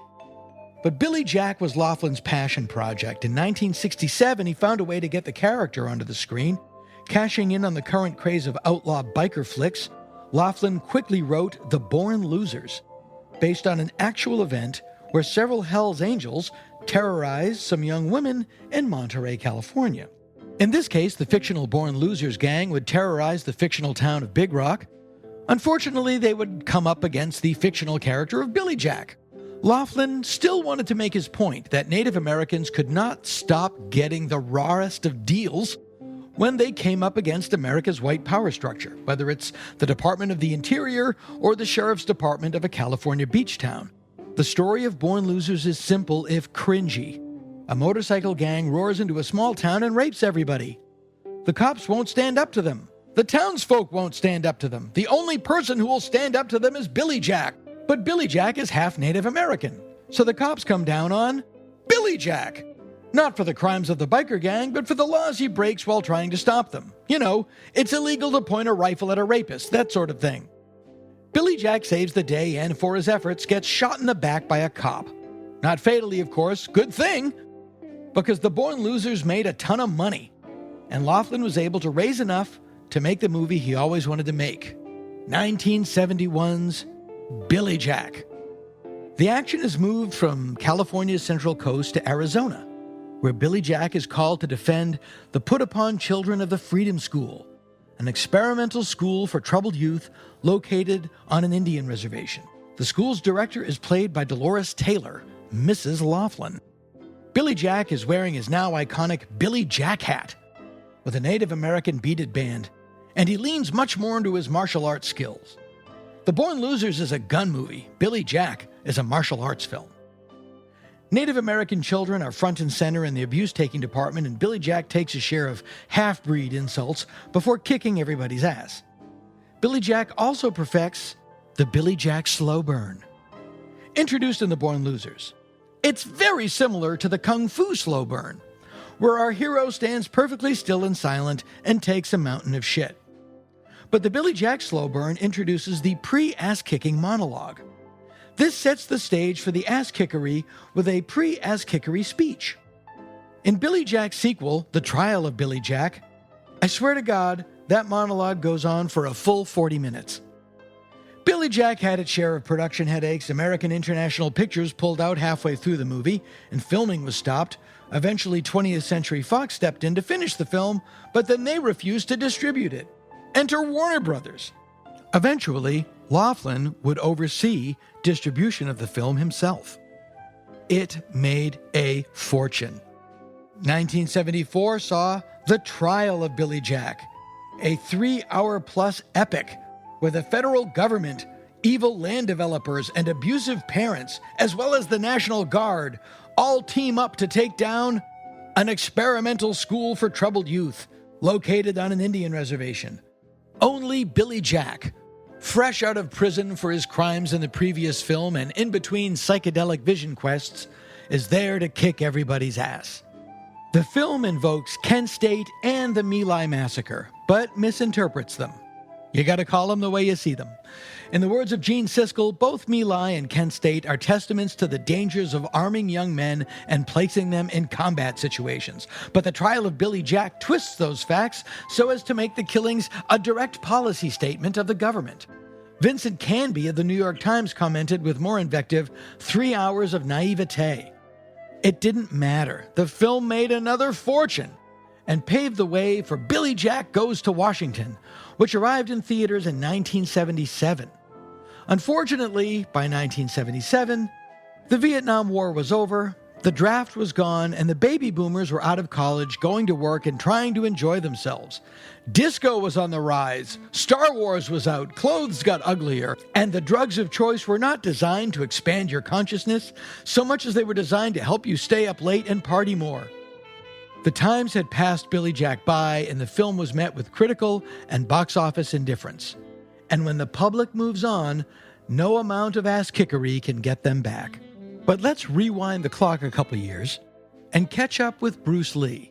1971, after the Kung Fu affair, Lee returns to his native Hong Kong and finds that, while he was away, he has become quite famous. Reruns of The Green Hornet has elevated his star status, and now both major Hong Kong film studios are eager to work with him. The most prominent production house in Hong Kong belonged to the Shaw brothers, founded by super-rich Run Run Shaw and his brother Run Mei Shaw. Run Run Shaw is a legendary name in Hong Kong and China, a philanthropist of legendary repute whose name graces thousands of university buildings. According to his New York Times obituary, he died in 2018. Run Run started the company at the age of 19 with his older brother, and it quickly rose to become an influential and wildly profitable force in the Chinese film industry. In 1941, the Japanese invaded and confiscated all of the Shaw brothers' film equipment. Run Run and Run Mei buried more than $4 million in cash, gold, and jewelry before fleeing the country. They then returned after the war, exhumed the treasure, and restarted their business. The competing film studio in Hong Kong was Golden Harvest, started by Raymond Chow and Leonard Ho. Chow and Ho were executives at the Shaw Brothers, but left in 1970 to form their own company. To the surprise of many, Bruce Lee signed with Golden Harvest, not the Shaw Brothers. His first film was The Big Boss in 1971, and it was a massive hit in Asia, firmly cementing Lee's status as a superstar. The second was Fists of Fury, which was even bigger. Lee's star was growing, as was his ambition. He formed his own company with Raymond Chow called Concord. Concord's first production was Way of the Dragon, which found Lee, already co-producer, additionally serving as writer, director, fight choreographer, and star. Young, dynamic, exciting, Bruce Lee was the Elvis Presley of martial arts. Although, I'm willing to bet Elvis Presley thought Elvis Presley was the Elvis Presley of martial arts. But Lee's old pal Fred Weintraub was keeping tabs on Bruce's career. And true to his word, seeing the success of Way of the Dragon, Weintraub convinced Warner Brothers to go in on a co-production with Concord and Golden Harvest. The film was called Enter the Dragon. Starring Bruce Lee, John Saxon, and Jim Kelly, Enter the Dragon was part martial arts film, part spy adventure, part blaxploitation flick. It also was a humongous box office hit. Made on a budget of $850,000, it grossed $250 million in its initial release. Although some of the initial critical reception was mixed, the New York Times loved it, and in its success, critics rushed to reappraise it. That often happens with films that are big hits. If they come out and they get kind of wishy-washy reviews and then become giant hits, critics will go back and talk about what they missed. You might say it's craven, you might say it's honest. It happens a lot. Happened with Star Wars. Anyway, Enter the Dragon made Bruce Lee an international box office superstar. There was only one problem. On July 20th, 1973, 1 month before Enter the Dragon was released, Bruce Lee died. July 20th, 1973 was a scorching hot day in Hong Kong. Bruce Lee had finished production on Enter the Dragon. It had yet to be released in America, and was beginning production on the follow-up film, Game of Death. He had spent the day in a round of meetings about Game of Death and had been actively and aggressively reenacting fight scenes. You know, in the meetings, explaining what he wanted to do. It was a hot day, and he was tired and exhausted.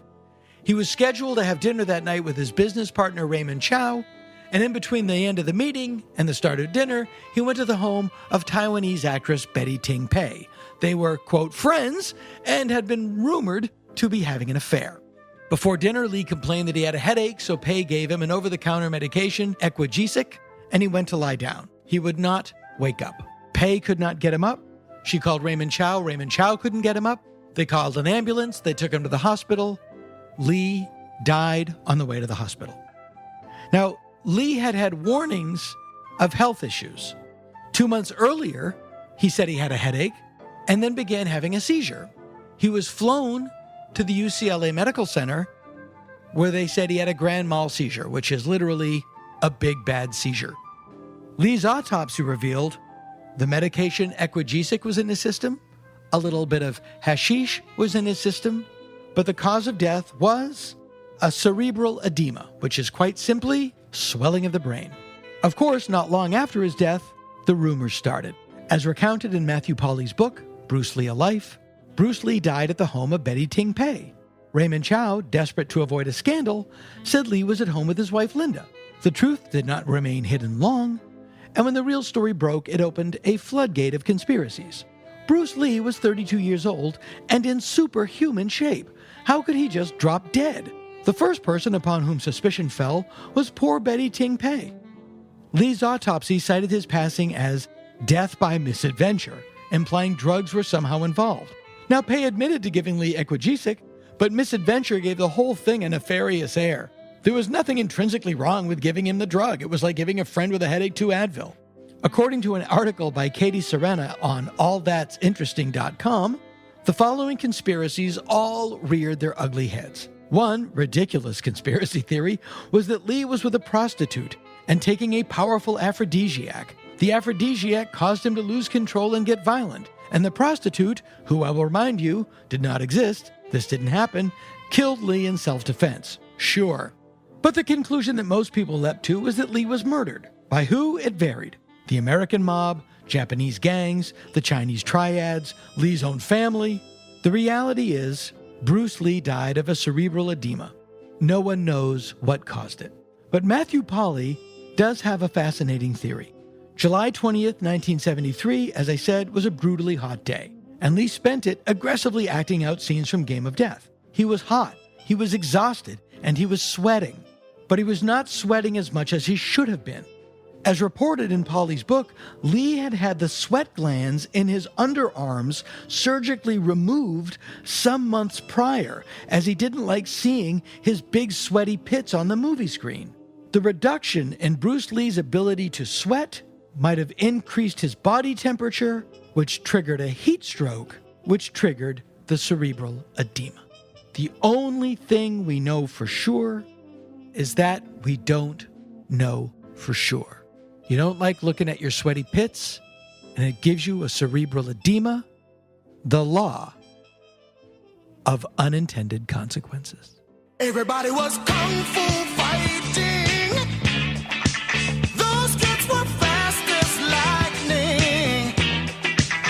In fact, it was a little bit frightening.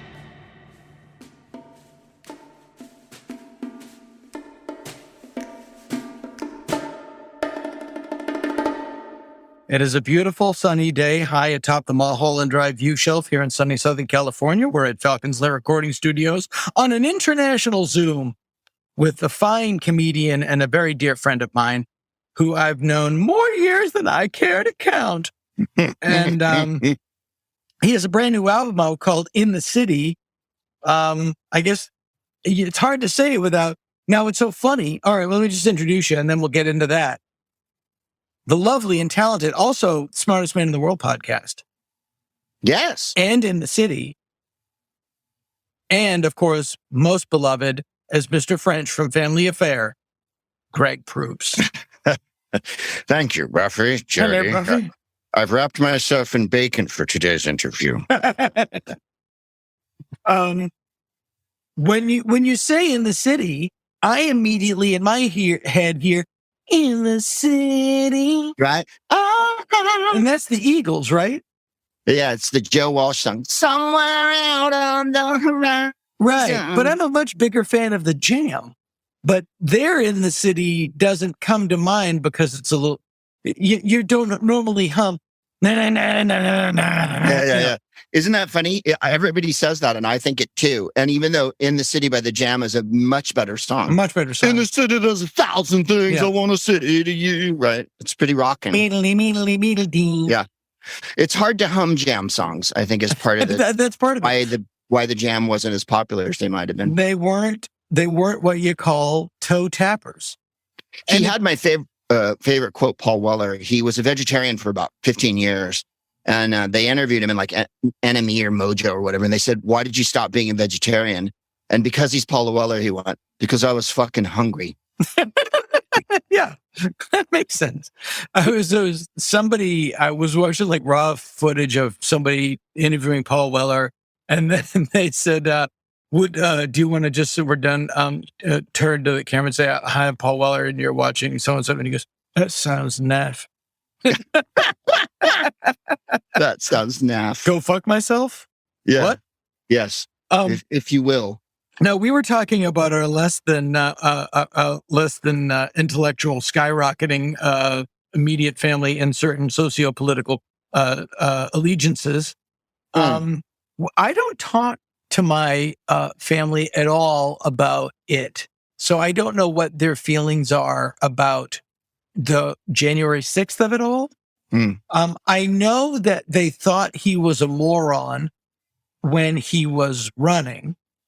But don't, before you clap, it's because they were really into Ted Cruz.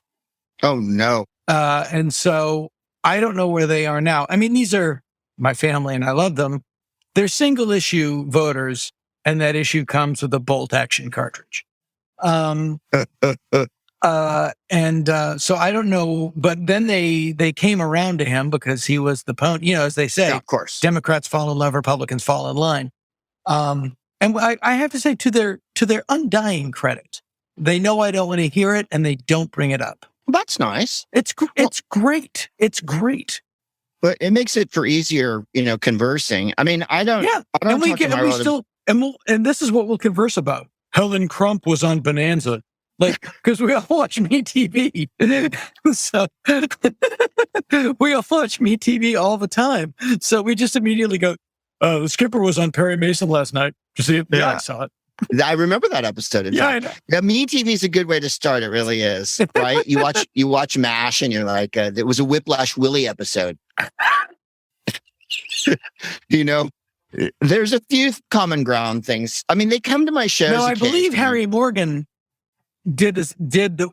also had a similar. I think it was the Brady Bunch. Did he sue the Brady Bunch? And they did Mr. Brady threw his briefcase and he turned his head. I think it was the same device. Right?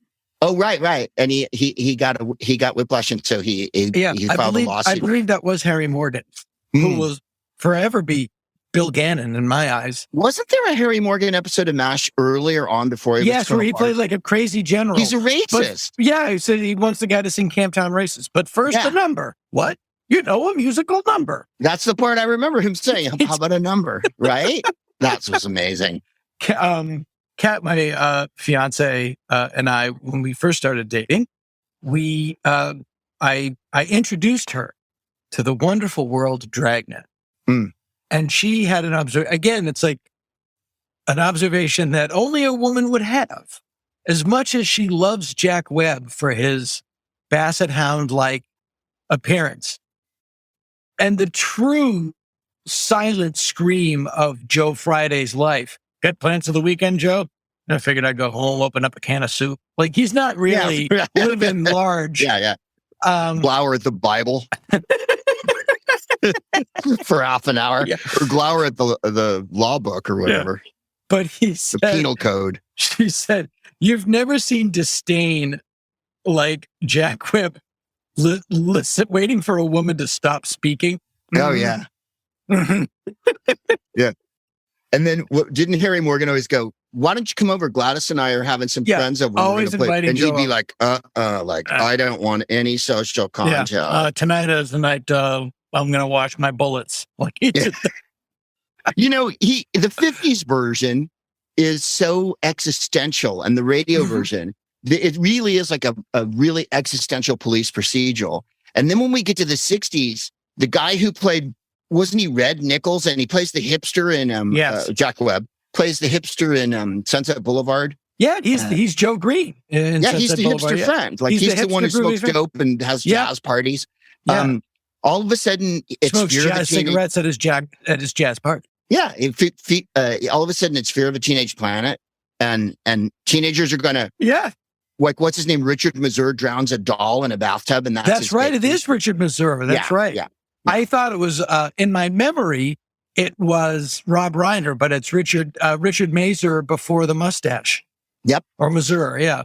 And they really, For those there's of the you one- who don't know Richard Mazur off the top of your head and you're listening to this podcast, he was the member of the crew that was in charge of the dogs in John Carpenter's The Thing. I yield my time. and was also president of SAG, I believe, in the 80s. He was, for and a I believe while. he was also a pedophile on Different Strokes. That's right. That's right. I'm And sorry. and I think in the A very original cast, special Different Strokes, I meant to say. right, a very special. I think he was on the TV show of Hot L Baltimore. Wow. Yeah, I'll take you deep. But Richard Mazur, like he has a very raw, 1975. shaggy Jewish guy kind of vibe about him. Yeah. Yeah. Well, I mean, but so Jennifer loves Dragnet and mostly loves it because of their hatred of teenagers. Yeah. And anytime. Well, it became Cops and Robbers, and then it became Cops and Hippies. Yeah. And then Adam 12 is like this. It's completely existential. They have no life at all. And it's unclear what it is they're fighting for. Because And here's the thing, and this actually is oddly relevant to what I wanted to talk to you about today. I was wondering when we might roll back. Because we are in a very similar time where the ground beneath the white male feet is not sturdy anymore. And in grand historical context, they're not reacting to it well. Martin Milner in Adam 12 plays a cocksucker. Yeah. He would be the cop that would cover up the Rodney King beating. Oh no, he's on the LAPD, like straight up ramparts, Chief Darrell, Chief Moore. Yeah, if you ever read a great book, L.A. Noir, which is the history of it's a Bill Parker, the police chief of the LAPD, after whom Parker Center is named. Yeah. And Mickey Cohen, who ran the mobs in Los Angeles. It parallels their stories, but then Mickey dies and they take the LAPD up through the 90s. And one of the things they talk about is Bill Parker, the worst thing that ever happened to him and he served in World War II. The worst thing that ever happened to him was the Miranda ruling. Yeah, right? When you can just hard ass everyone. And he actually implored Jack Webb to do a dragnet about it. Okay, we got to turn him out. Guys literally get pockets full of dead babies. We got to let them go. It's just like. Well, the one thing I remember about Dragnet is they were meticulous about reading the Miranda ruling rights to every suspect. And I think it was because it had just literally gone into effect maybe a year or two before they started shooting that version. Yeah, boy, did they hate it.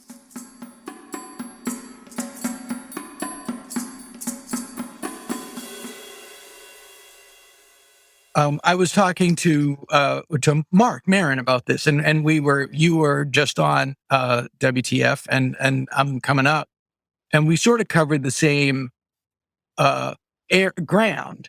Yeah. And Mark put it really better than anyone I've ever heard put it. There's people that do, and this is Mark's quote. I don't want to this is his turn of phrase, and it's really brilliant. Some people are doing comedy shows. Other people are doing comedy rallies. Mm-hmm. And it's really true. And I don't look at it as anything to do with comedy. It's that a lot of white men feel aggrieved that, it's all about, I want to preserve my way of life. And their way of life is changing and they don't like it.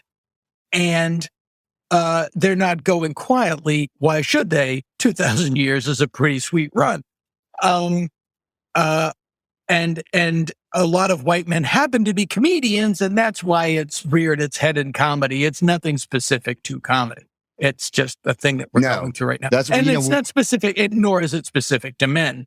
But it is fairly specific to white people. I have a hard time getting amped up about it.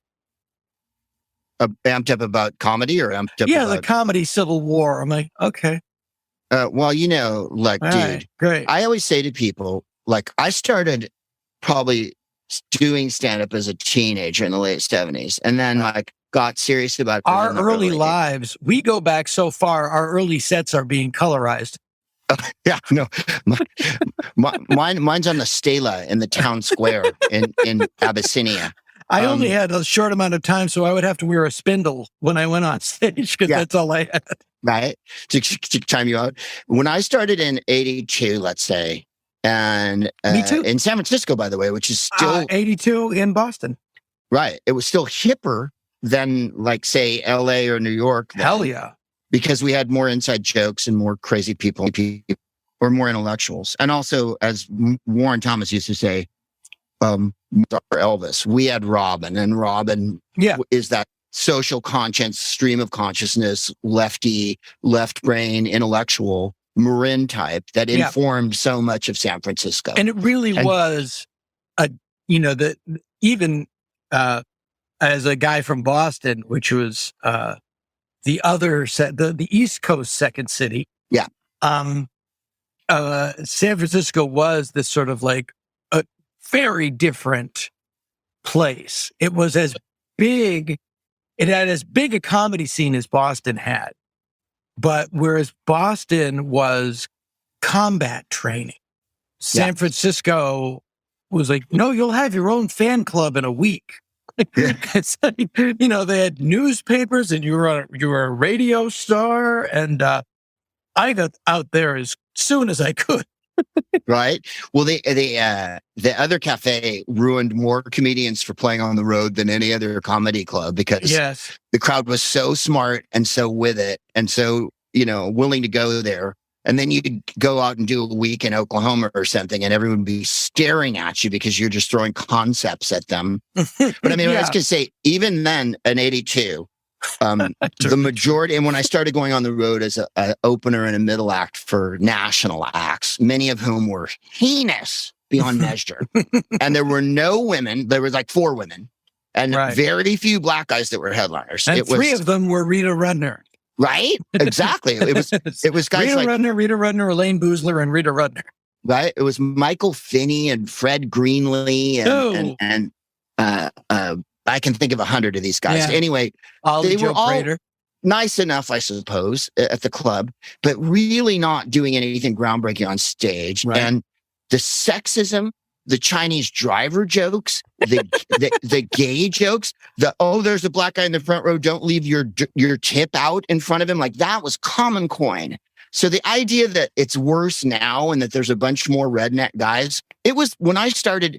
The early 80s might as well have been the 40s as far as people's frame of reference and point of view. And this is in light of George Carlin, Richard Pryor, Lily Tomlin, Robin Williams, Lenny Bruce, whoever you want to talk about. There were bits that comedians on stage did in Boston in the early 80s, mid 80s, that would today be hate speech. Oh yeah, very much so. Specifically, there's always a threat. It's like, what was the threat? What was the threat that was coming to get you? Now it's cancel culture. Yeah. Back then it was AIDS. Mm-hmm. AIDS made getting laid dangerous. It made getting laid dead. Because back then, quite wisely, straight men are getting it from prostitutes. Yeah, how about that? What better way to motivate a cure? Yeah, right. Yeah, it's like it's the old joke. It's like, drugs in the ghetto. Yeah, it's terrible. Drugs in the suburbs. It's an epidemic. Yeah, right. Okay, let's get it fixed. And the homophobia from comedians in Boston at that time was stunning. I mean, and I'm sure that there are people in those audiences that clapped and cheered that now are like, oh God, don't bring it up. Oh, no. Yeah. I mean, when I met Jennifer and we started going out. Jennifer, your lovely wife. Yes, my lovely wife. Thank you. She says hi. She's right over here. Hello. She said to me, I can't get anyone cool to come see you at the comedy club because everyone thinks comics are just pigs. Yeah. I guess. And this is the 80s. Yeah. And I was like, I understand that because half the guys are going to get on stage and say, "Do you really want to hurt me?" Of course I do. You're queer, and like that joke that went around for 1,000 years. And my girlfriend's so fat and women are bitches and blah, blah, blah, blah, blah, blah, blah, blah. Yeah. And like, I'm not saying that it's better now. I'm saying that there's more informed comedians and that comedy is a bigger tent. There are black superstars. There are Asian superstars. There are Muslim superstars. Yeah. That didn't happen then. And there's also a bit of a balkanization. It really didn't happen then. There's also a strange balkanization in that there are comedians that are superstars and I don't know who they are. Yeah. Or like a name that I know, like, oh yeah, I know him. Right. And they're like, oh yeah, he's playing the Oakland Coliseum. What?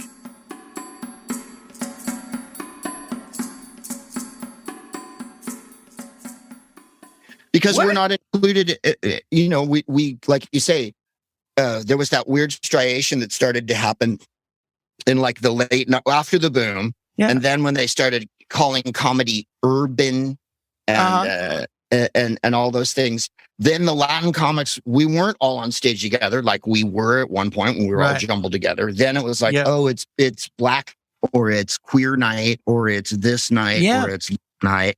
And then the white straight monologists, which sadly we are of their number. Yeah. We get relegated.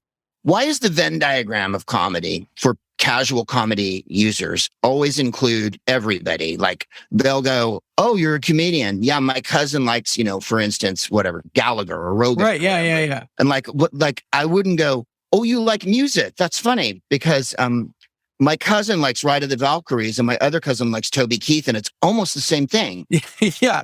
But that is true, and so to a degree, it's common sense that the comedy is like music, and people wouldn't put Toby Keith. I'm going to use old references. Yeah, people wouldn't put Toby Keith and Metallica on the same show, or like Toby Keith and Green Day on the same show. Yeah, but they would if they were comedians. Oh, when I started, you'd be on the show with a guitar guy, a magician, a ventriloquist, maybe a comedy team. Yeah. Like there was comedy was just this big amorphous thing. Right. It got kind of broken up. Yeah. But I mean, for better and for worse. We're going to talk about comedy. Sorry? For better and worse. Yeah, for better and worse. Like you said, we weren't going to talk about it. But I mean, the thing is, the comedy rally thing, and Mark and I, by the way, when I went on Mark's show, just like today, I didn't expect that to be the topic. I thought he might do it, but I could see that he was really anxious to crack that open. And, I believe the same thing. It's so funny. I had the same thing. We were in Vancouver at the Just for Laughs, and we were just having breakfast and talking. And he had a really great, he's much more involved in stand-up than I am, because of who he is. Yeah. And he had really a good take about it. I tend to care about everything except what I'm doing. Right. And then it's just the job. Like people ask me about The Simpsons. It's like, I haven't watched an episode since I left. Yeah, of course. I don't watch Whose Line. Yeah, no, I know. That's work. Why would We're talking 30 years. I've seen a couple episodes, but I don't sit around. Yeah, but it's like, why would I go to my work on my day off? Yeah, I did. Yeah. So there's an element of that, but it is when it starts to affect like what you do. When people, Bobcat was telling me that he went to a show and there were like 3 Rogan guys in the front row without masks on during the mandate, of course, arms folded, just there to get thrown out. Yeah. It's just like, well, like you state, the performative white grievance thing really took over from any sort of point of view or polity. Like there isn't really a Republican Party or anything like that. There's just a bunch of aggrieved white people who are angry about the same things, and they tend to be trans children, science, their right to wreak insane violence on everyone else untrammeled. They only have like 4 topics really, and they're the same bloody topics that we've been talking about since time fucking began. I look at my old work and it's like, I'm doing abortion jokes and gun jokes from 100 years ago. Yeah. And like, we were promised that was going to be cured. And of course it isn't, because it never is. Right. And you know, when people go, oh my God, America's worse than it ever was. No, not really. No, it was shitty when I was little. It's as bad as it ever was. There you go. It was deeply as bad as it ever was. And probably more in danger of collapsing democratically. But yeah, the 60s, the 50s, the 40s, you can ask anyone who was alive at the 70s, the 80s. Yeah. But that's the thing. Whenever anyone says good old days, it's always good to go, for who? Yeah. For who? Yeah. I mean, you know, like you say, you and I have had a pretty sweet run. White guys in the United States have had 450 years of really good times. Yeah. The idea that we can't just kill everyone we disagree with and put walls up to keep them out and to make everyone think the same way. And, you know, rejecting science to me is just really the ultimate move, because the obviously wanting to die to defend your opinion, and your opinion's so shitty that you die of it, which they are doing in hundreds and thousands. You know, the people who are dying of COVID now are largely unvaxxed white people. Yeah. So they've managed to make that happen. I think is counterintuitive, expanding your constituency, but I wouldn't say that. Right. Yeah, let it happen. Yeah, and I don't get that wound up. Like, then go ahead, kill yourself. Have at it. Go nuts. It's a strange thing. Do you you know, when you tour though, because of Who's Lying and stuff and the podcast, do you even do comedy clubs, or are you kind of out of it doing your own? You know, you get your fans that come to see you wherever you are. I haven't been doing comedy clubs a lot in the, like, I think last year, or not last year, it's the plague, 2019. Yeah. It might have been the last time I was really in a lot of clubs. I didn't start to go when they reopened, you know, when they reopened so early, when the plague was still raging, and all of a sudden guys are texting me, hey, come down and do a set at Schnackle Trackers or whatever. And I'm like, I don't want to go into a room where there's a bunch of people. Right. Less. So no, I haven't. I did the album in San Francisco at the Punchline at New Year's. And okay, that's when you recorded the album. Yeah. So that's probably the last time I was doing stand-up in a club. I don't go do guest sets at people's little shows, because I'm really still sketchy about being in tiny little rooms with loads of people. Right. And because we've given up on the masking, even here in California, which is one of the 3 states where COVID existed. Right. It did not exist in South Dakota or Florida or Texas. Well, you know, California is a microcosm of America in the sense that we're not the best, we're not the worst, we're the most. Yeah. And America's the same way. America has the best of the best and the worst of the worst. And we have the most of each.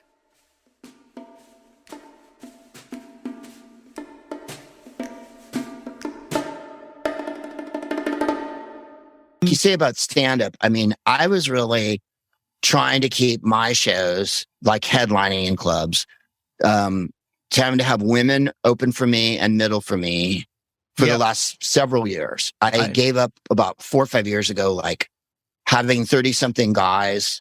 Not that all 30-something guys are bad. They were actually way more evolved than we were. Sure. But I didn't want, I figured like 3 men every night at a stand-up show is That's not a lot. exactly Half the audience. I always like to do that, because half the audience are women. Yeah. You know, it's like, how are you representing the world if you have 3 men, 3 straight white guys talking about shit, one after the next? It's boring. And even then, occasionally clubs, and especially in, like, there'd be hip places, and they'd still do it, like, oh, I don't know, Portland or San Francisco, go to me, oh, we couldn't find any women to be the middle or the opener. And you're like, where did you look? Yeah, exactly. They're there. They're right there. Several places. But I mean, so I was trying to counter a little bit of it, and I didn't, you know how it is in clubs, Dane, like everything's cool until Friday night late. And then there's some guy who loves guns or something. Sure. Or just can't ever get their head around disagreeing with the concept and laughing at it. Yeah. That is new. Yeah. That is, I mean, I had jokes about was you and I go back, Reagan and Clinton, and Bush and Dukakis, and like I just Dukakis. Yeah, you'd never get a bottle thrown at you for making a joke about Reagan, and that's just that's the rise of that. It started during W. Yeah, absolutely. Sore winners, and the rise of outrage, white guy conservative outrage culture. Like there's nothing conservative about it. It's just reactionary, and it is weird because the Murdochs are nihilists or nihilists. I mean, there's no other way to be. It's just like, yeah, whatever works. They don't believe half the stuff that they sell. It's just like, yeah, it's good. It sells. Yeah. I mean, like you said, I made Reagan jokes and occasionally the crowd was huffy about it. And I did, Herbert jokes and then Clinton jokes galore, of course. Clinton was a gold mine. And then when W came in and it started to be the us and them. Well, one, and then also, like civilians and press people and media people and social media always have this view of comedy, like comedy's this like fun ride and like it gets better during certain times of the year, like, W's president and he's stripped us of our civil rights and he's created this weird military state where we suddenly have homeland security like Nazi Germany, like we never had before. And we're banning people from flying and we're demonizing Muslims and all those things. That must be a gold mine for you. God, it must just be so easy to write material. And it's like, no, fascism doesn't dictate that you all of a sudden material's funny. Right. And also, I don't think it's funny. That's the thing. Yeah, I don't want to mitigate it. It's like, no, it's not funny. Nothing's funny about this. And then when Trump, with 45, then it really amplified. Morons would always say, you must have a lot of material now. It's like, I don't want the world to die. Yeah. So my material's not really. I have none. I'm not really that glib about it, Yeah, that's well observed. And it'll be it's interesting. Now you're on tour right now. Are you on a Who's Line tour? Yeah, I'm on. We because we didn't play for 18 months like everyone else. Right. And, I'm sure you experienced the same thing. Sitting at home going, I'm never going to work again. The world has forgotten me. No one likes comedy. I'm going to die poor at eating cat food out of a tin. And then it started. Jennifer was like, when it starts up again, people will come to see the group. Yeah. And I'm like, no, 100%. They won't. The world ended. I did a talk show starring a monkey. Yes, that cost me. And you bought the whole costume, which to me cost me money I didn't have to spend. Yeah, that commitment delighted me beyond all measure. So I'm on the road with the improv group, and we do get people. And for the first few months, like last year in 2021, like we went out, we started going out in October, November, December, masking everywhere. Mm-hmm. Sometimes because you're getting your crowd, you're getting a smart crowd. Right, vaxxing and masking. And then two places like Iowa and Mesa, Arizona, we had sold out the theaters and they refused to have us in because we had a mask mandate at our show. Right, yeah. I know. Then Patton had to alter some of his tour because it was Florida. They were just like, no, we're not going to have we're not doing it. Right. And I said, so let me get this straight. We've sold like 1,500 tickets or whatever. And you just don't want us there because your customers would be so angry. They had to wear a mask for an hour and a half. Anyway, that dropped, of course. Now everywhere's no masks. Yeah. Although we played somewhere really weird in Ontario a couple of weeks ago, not Chatham, but Peterborough or somewhere, and everyone wore a mask. And I was like, this is nice. Yeah. My daughter got it at her prom. I'm writing on a TV show right now, and we test every day. And it's so you're in a writer's room. You're in an I'm office. in a writer's room with a showrunner that's very COVID, doesn't want it. Yeah. But we test every day, and they have this thing called a cadence, and it's like if you test positive, test negative on Wednesday, it tests positive on Thursday. You're not going to give it to anybody until Saturday because it's going to sit in your nose for 48 hours. Mm-hmm. So they have the science now that, and we had an outbreak, we had somebody in the room had it. I sat next to them. But they found out and it wasn't, and then it was they found it every day. So it was like, she didn't come in the next day. I didn't get it. Wow, well, that's good. It was in that weird 48-hour period. And, yeah, that's lucky. I'm assuming that I'm going to get it at some point.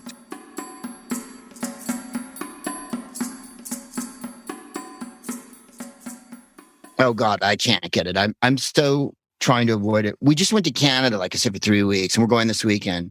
And at the airport, when you I thought you were there now. I thought you were there now. No, I'm going tomorrow. Oh, okay. They ask for your Vax card. So I just came back. I just came back, and you've got to test before you fly back. Yes. Yeah. Yeah. So I love it. It's very, Yeah, it's the way it is. And my my youngest is going to camp. She's got a test tomorrow. She goes to camp on Sunday. Uh-huh. She's got a test tomorrow and Sunday morning. Awesome. You get two negatives before you get on the bus. Canada is doing it right because, in America, when that weird right-wing judge, the Trump judge, reached back to some 1890s ruling about hygiene or sanitation, and then all of a sudden there was no masks. And then you really get to see the makeup of, like, as badly as I feel for the airline crews, let's be honest, a lot of the pilots are, wow. They're like John Wayne or whatever. Sure. My stomping around the airport with no mask on. They're super glad they don't have to wear a mask anymore. And you're like, I don't even know if you're vaccinated. And by the way, I was on your side when pilots and surgeons have an elevated sense of self. That surgeons are the worst group to do comedy for. Fully understandable. It's not good, but it's understandable. Yeah, you control people's lives. Literally control people's lives. Did you see the Carlin documentary? I haven't, no. It's brilliant. But I love George Carlin. Of course you do. Which, by the way, is way overdue. He should have had his reappraisal like 7 years ago. Yeah, I think about 4 or 5 years after you pass is when you get your reappraisal, and he never did. Well, they didn't release all of the HBO hours in a big bunch, which I thought, why didn't we do that? Even there's a lot of corporate stuff that had nothing to do with what he did. But the thing that they do cover in the doc is, the point I want to make is it's really wonderful. And they in the doc show his bits about, like, it's all a big club and you're not in it. And it's all stuff from, I believe, Life is Worth Losing, which isn't a comedy special. No. It's a scripted nervous breakdown. It's a man grieving. It's a man grieving for an hour in a funny way, but it's not a stand-up special. But they do that chunk about it's all a big club and we're not in it over last year's news. Mm-hmm. And it's the best bit about 2020. It happened to have been written in 1993 or 4 or 6, I think, 6 or 7. But yeah, that's what it was. It was written in the late 90s, but it's the best bit I've heard about last year and where we are now in terms of corporatization, shittier jobs, lower standard of living, et cetera, et cetera. He really nailed that. He really fucking nailed it with a fucking nail gun.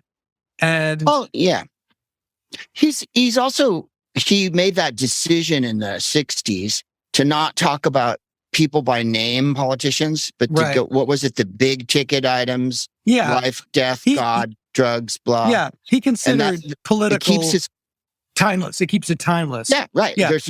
It doesn't seem dated because he's not, he's not going, well, Reagan's such a dick or whatever. He called that stuff Clinton, layups. He considered that stuff layups. Yeah. Also, I remember him saying something on TV in the 90s. I was watching him, and I always felt like he got more like Beckett as he got older because Beckett stopped writing like Rob plays. Beckett? Yeah. You know, the guy that owns Quiznuts? Yes, that's the one.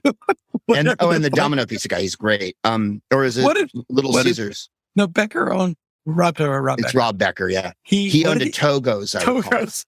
And then he wrote the Defending the Caveman. Defending the Caveman. I was an open marker with Rob.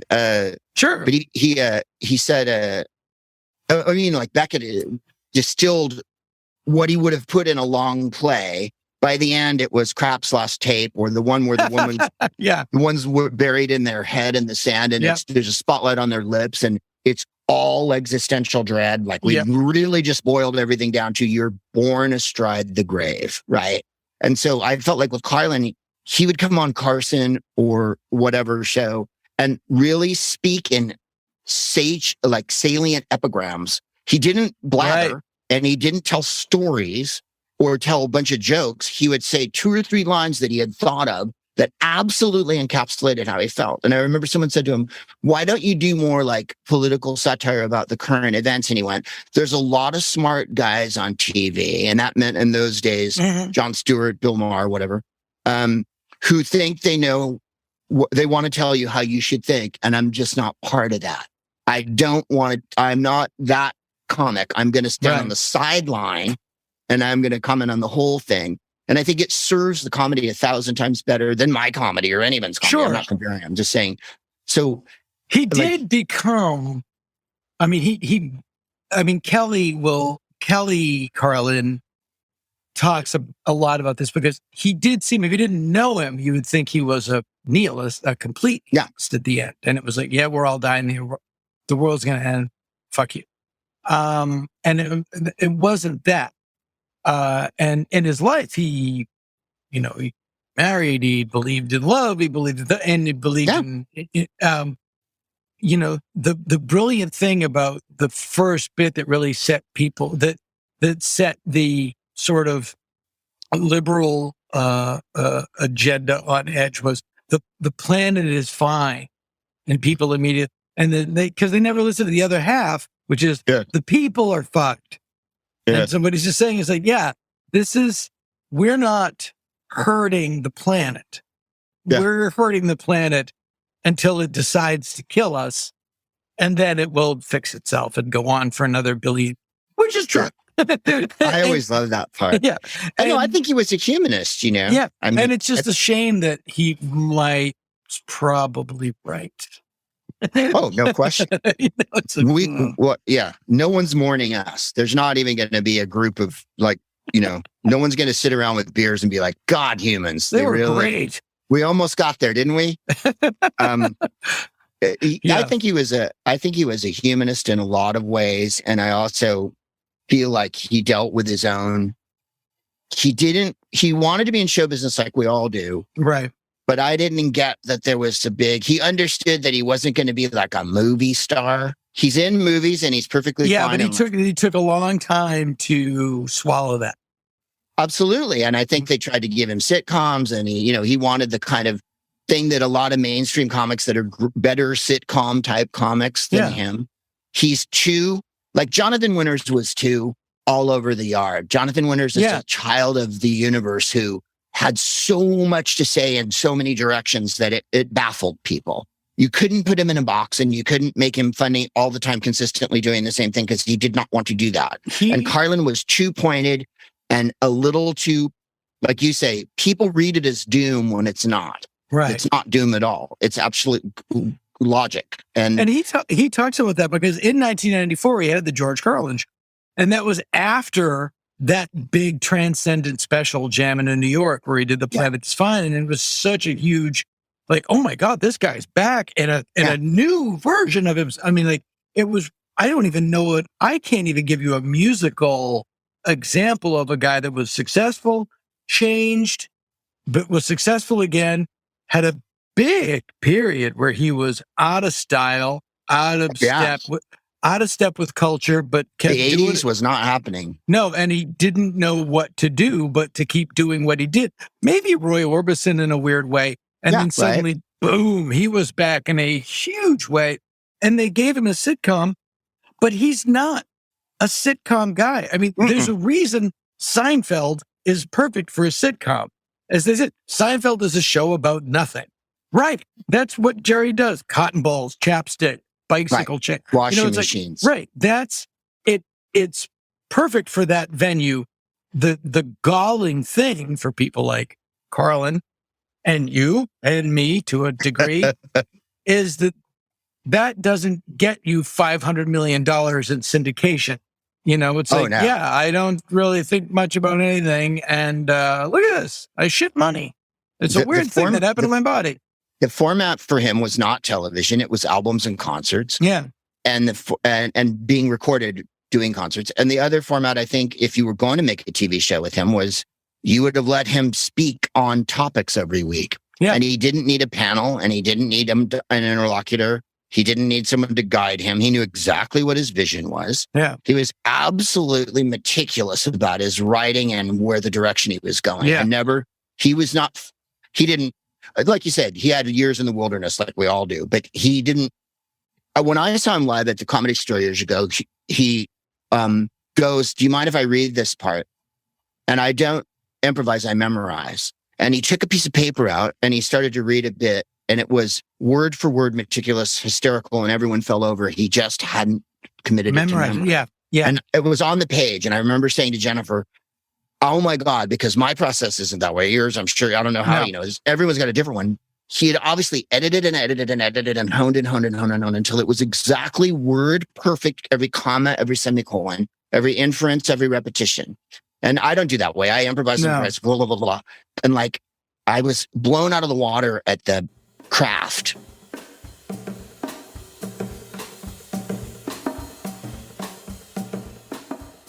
His great bit about abortion, which is, is sad truth, is that pro-life conservatives are obsessed with the fetus from inception to 9 months. And after that, they don't care. If you're preborn, you're fine. If you're preschool, you're fucked. And then he goes that's the part of it. Like, daycare, no school lunch, no health. And I keep trying to look, what was the memory trick for those? Because it's not alphabetical, but there's like a thematic link to daycare during the day. What the kids do during the day, they have lunch. No school lunch. If you have a bad lunch, you'll get sick. But so it's like, I'm wondering what it is. Like, what is his memory trick that gets him through this list? Because it's such an exquisitely perfected little piece. Yeah, Here's what Durst always called a drum solo. You have two different careers, though, because you do Whose Line, which is like being in a band. Right. And it really is. We're Deep Purple now because we're on to over 30 years. Yeah. And you're how extensive are your tours? Well, I was saying it, I was starting to say before, because we didn't work for a year and a half, every date that we had was rebooked, like everybody, 4 times through the calendar. Sure. So when they finally got a chance to put us back out on the road, since October till like the end of this year, we'll do over 100 dates. Wow. So all the time, like we were out for 3 weeks just now. That's great because you can eat. Oh my God, Dana. Oh my God. I'm paying bills. I bought a new suit, which sure. I'm excited to, have money for food. Yeah. I hear you. So yeah, it's really, really good. And, people are coming and they're liking it. And like I said before, it's fun because it's like vaudeville. It doesn't have the onus of stand up on it. I don't have to carry the night with my delightful personality and my rapier, my rapier wit and my unbelievably clever, sharpened, satirical barbs. Mm-hmm. I can be part of the clown crew. We lay on top of each other. We jump up and down. We sing funny songs about our It's beautiful. No, it's beautiful. It's beautiful. And to be, it's so great to, especially because you and I are similar as stand-ups. We have different styles, but we both are on stage for a reason. Yeah. And our personal feelings are not divorced from our material. And we have a love and respect of the craft and the history of the craft. And we're on stage for a reason. And it's great to have another thing that is utterly ridiculous. Oh, that yeah. You don't have to bring that into it. And, that's what must be so great about being able to do that, because it also frees up your stand-up. Absolutely. Yeah. And taught me to be looser. But the other thing that's hilarious is like, there's an improv world, and I'm not really in it. And because I'm in the Dave Clark 5 of improv groups, right? Like there's us, and then there's every other group, because we're the one that's been on telly since time began. Right. And so and I just imagine it's just hot, sweaty fuck piles night by night like, when your guys are on the road. But there's arguments in improv world over like whether long form improv's better than short form, or whether you're supposed to do this kind of thing on stage or that. And I give a shit about it. Not at all. I mean, yes. We play games to make jokes. Right. And then we do physical gags and we make fun of each other. And that's the whole show. It's and people love it because it's one of the only things that is real and in the moment. And it's only going to be this tonight ever. And I'm not an improv guy.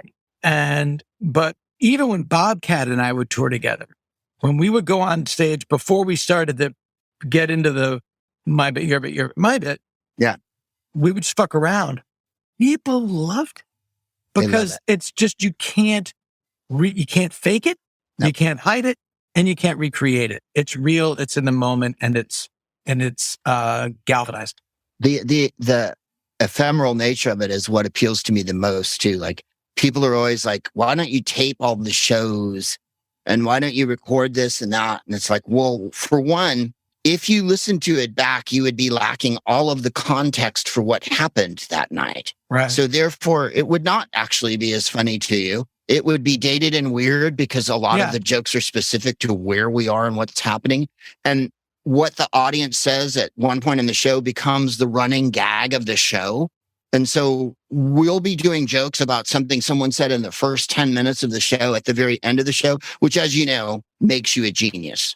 To an audience, if you can remember something that happened at the beginning and you can bring it back at the end, they're like, "Oh my God." I talked about that with Mark. Yeah. And we were using it in stand-up. And I don't want to be, and that I feel like the old guy when I do a lot of shows, like I do Supernova here in town, and it's a lot of new comics and younger comics. They're great, but it's like, I'm sitting there going, I would not wear sweatpants to a show. And they're just like, then I go up and like, I have establishing bit, and then a callback at the end. And I'm like a skiffle band. Right. Yeah, but that Lonnie Donegan really invented a lot of great music. And you do a callback at the end, and people are like, oh. It's like when you do a magic trick for a baby. It's like, and it's just craft. But we were schooled that way. And also, set up, punchline, tag, and then call back. I'm like, no, I feel the same way with it. When I see what people wear on stage or how their loose attitude is or their offhand bullshit, and I think, this is a kind of a serious, but I've always been a Grinch about that. Like you said, but it's true. TikTok, people, TikTok. If you don't care about yourself, that's your problem. As Kevin Costner says in Bull Durham, you don't care about the game, that's my problem. So for me, it was never a matter of if you're a shitty comic. There's a lot of shitty comics. Right. It was a matter of if you didn't care about comedy and were disrespectful about it on stage. Then I was like, no, I don't like you because you're shitting on a craft. It's like when people go, it's like, he did 6 hours. How much was material? Right. And then the other people will go like, well, stand-up isn't that really, it's not blah, blah, blah. And it's like, I wouldn't do that with a forum that gave us a bunch of people who like George Carlin, who are absolutely admirable. Richard Pryor, people who, it's not the venue that everyone chose to say their philosophy through, but the 10 or 12 people that were grand at it, that really could put their philosophy on stage and make it live. There's no denying that it's also, you're talking. I mean, it's like reading poetry. It's that boring of a concept. You're talking in a room. You're not that, you're not playing music, which everybody responds to emotionally. The visceral reaction to comedy has just, Christ. I asked Newhart years ago. I was interviewing Newhart like in the late 90s. And I said to him, when did comedy change? They started booing and cheering instead of laughing at gradients of humor. Right. And he had two answers. His first one was Leno, which was hilarious to me. He blamed Leno for the booing and yaying of you'd introduce the concept, George Bush, and then they go, oh, boo. Funny. Or what? But then he said to me even earlier than that, laugh in for him, because he was the world's slowest working comedian, right? Like Bob Newhart set up the joke for a fucking year. Yeah. And then he goes, laughing came, and like now the jokes are furious. Right. And he's like the guy going, Yeah. That's, wow. I saw him do a Q&A, and who was blank on his name? Henry Rollins. Yeah. Someone said Bob Newhart for years had the most, I think it was Henry Rollins, like you had the highest selling spoken word album. And then it was displaced by Henry Rollins or somebody like Henry. Right. And he said, "Did you have any comment?" He goes, "Well, I'm just glad it was a friend."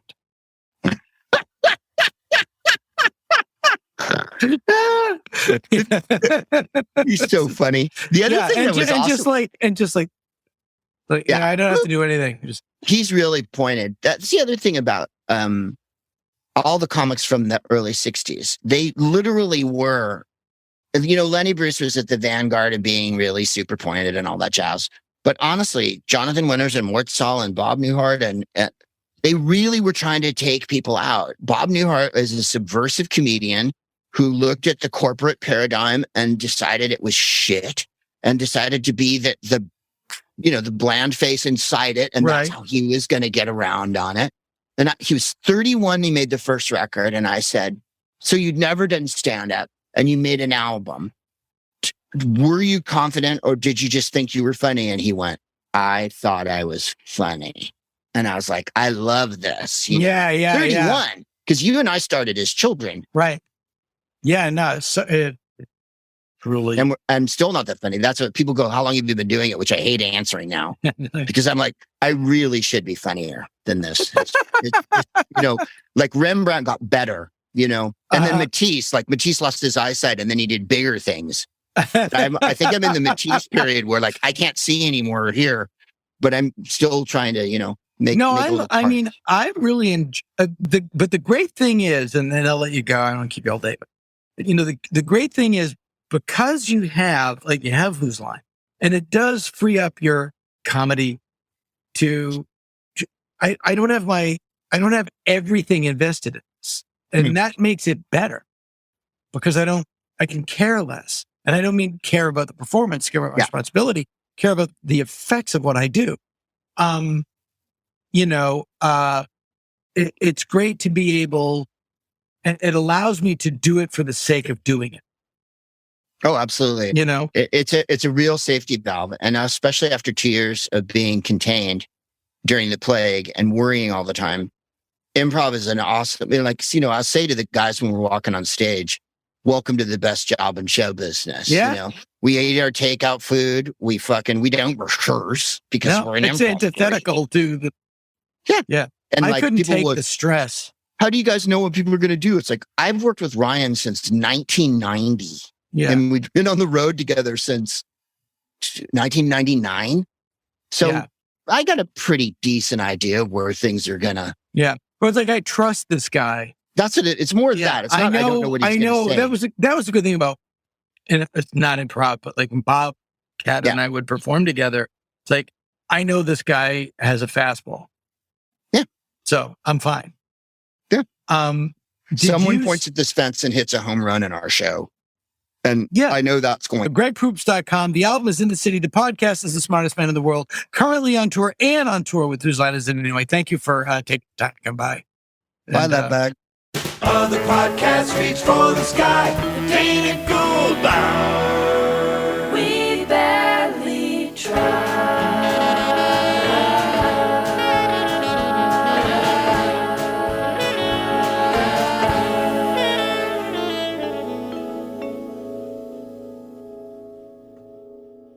This has been the Dana Gould Hour, brought to you by the Internet.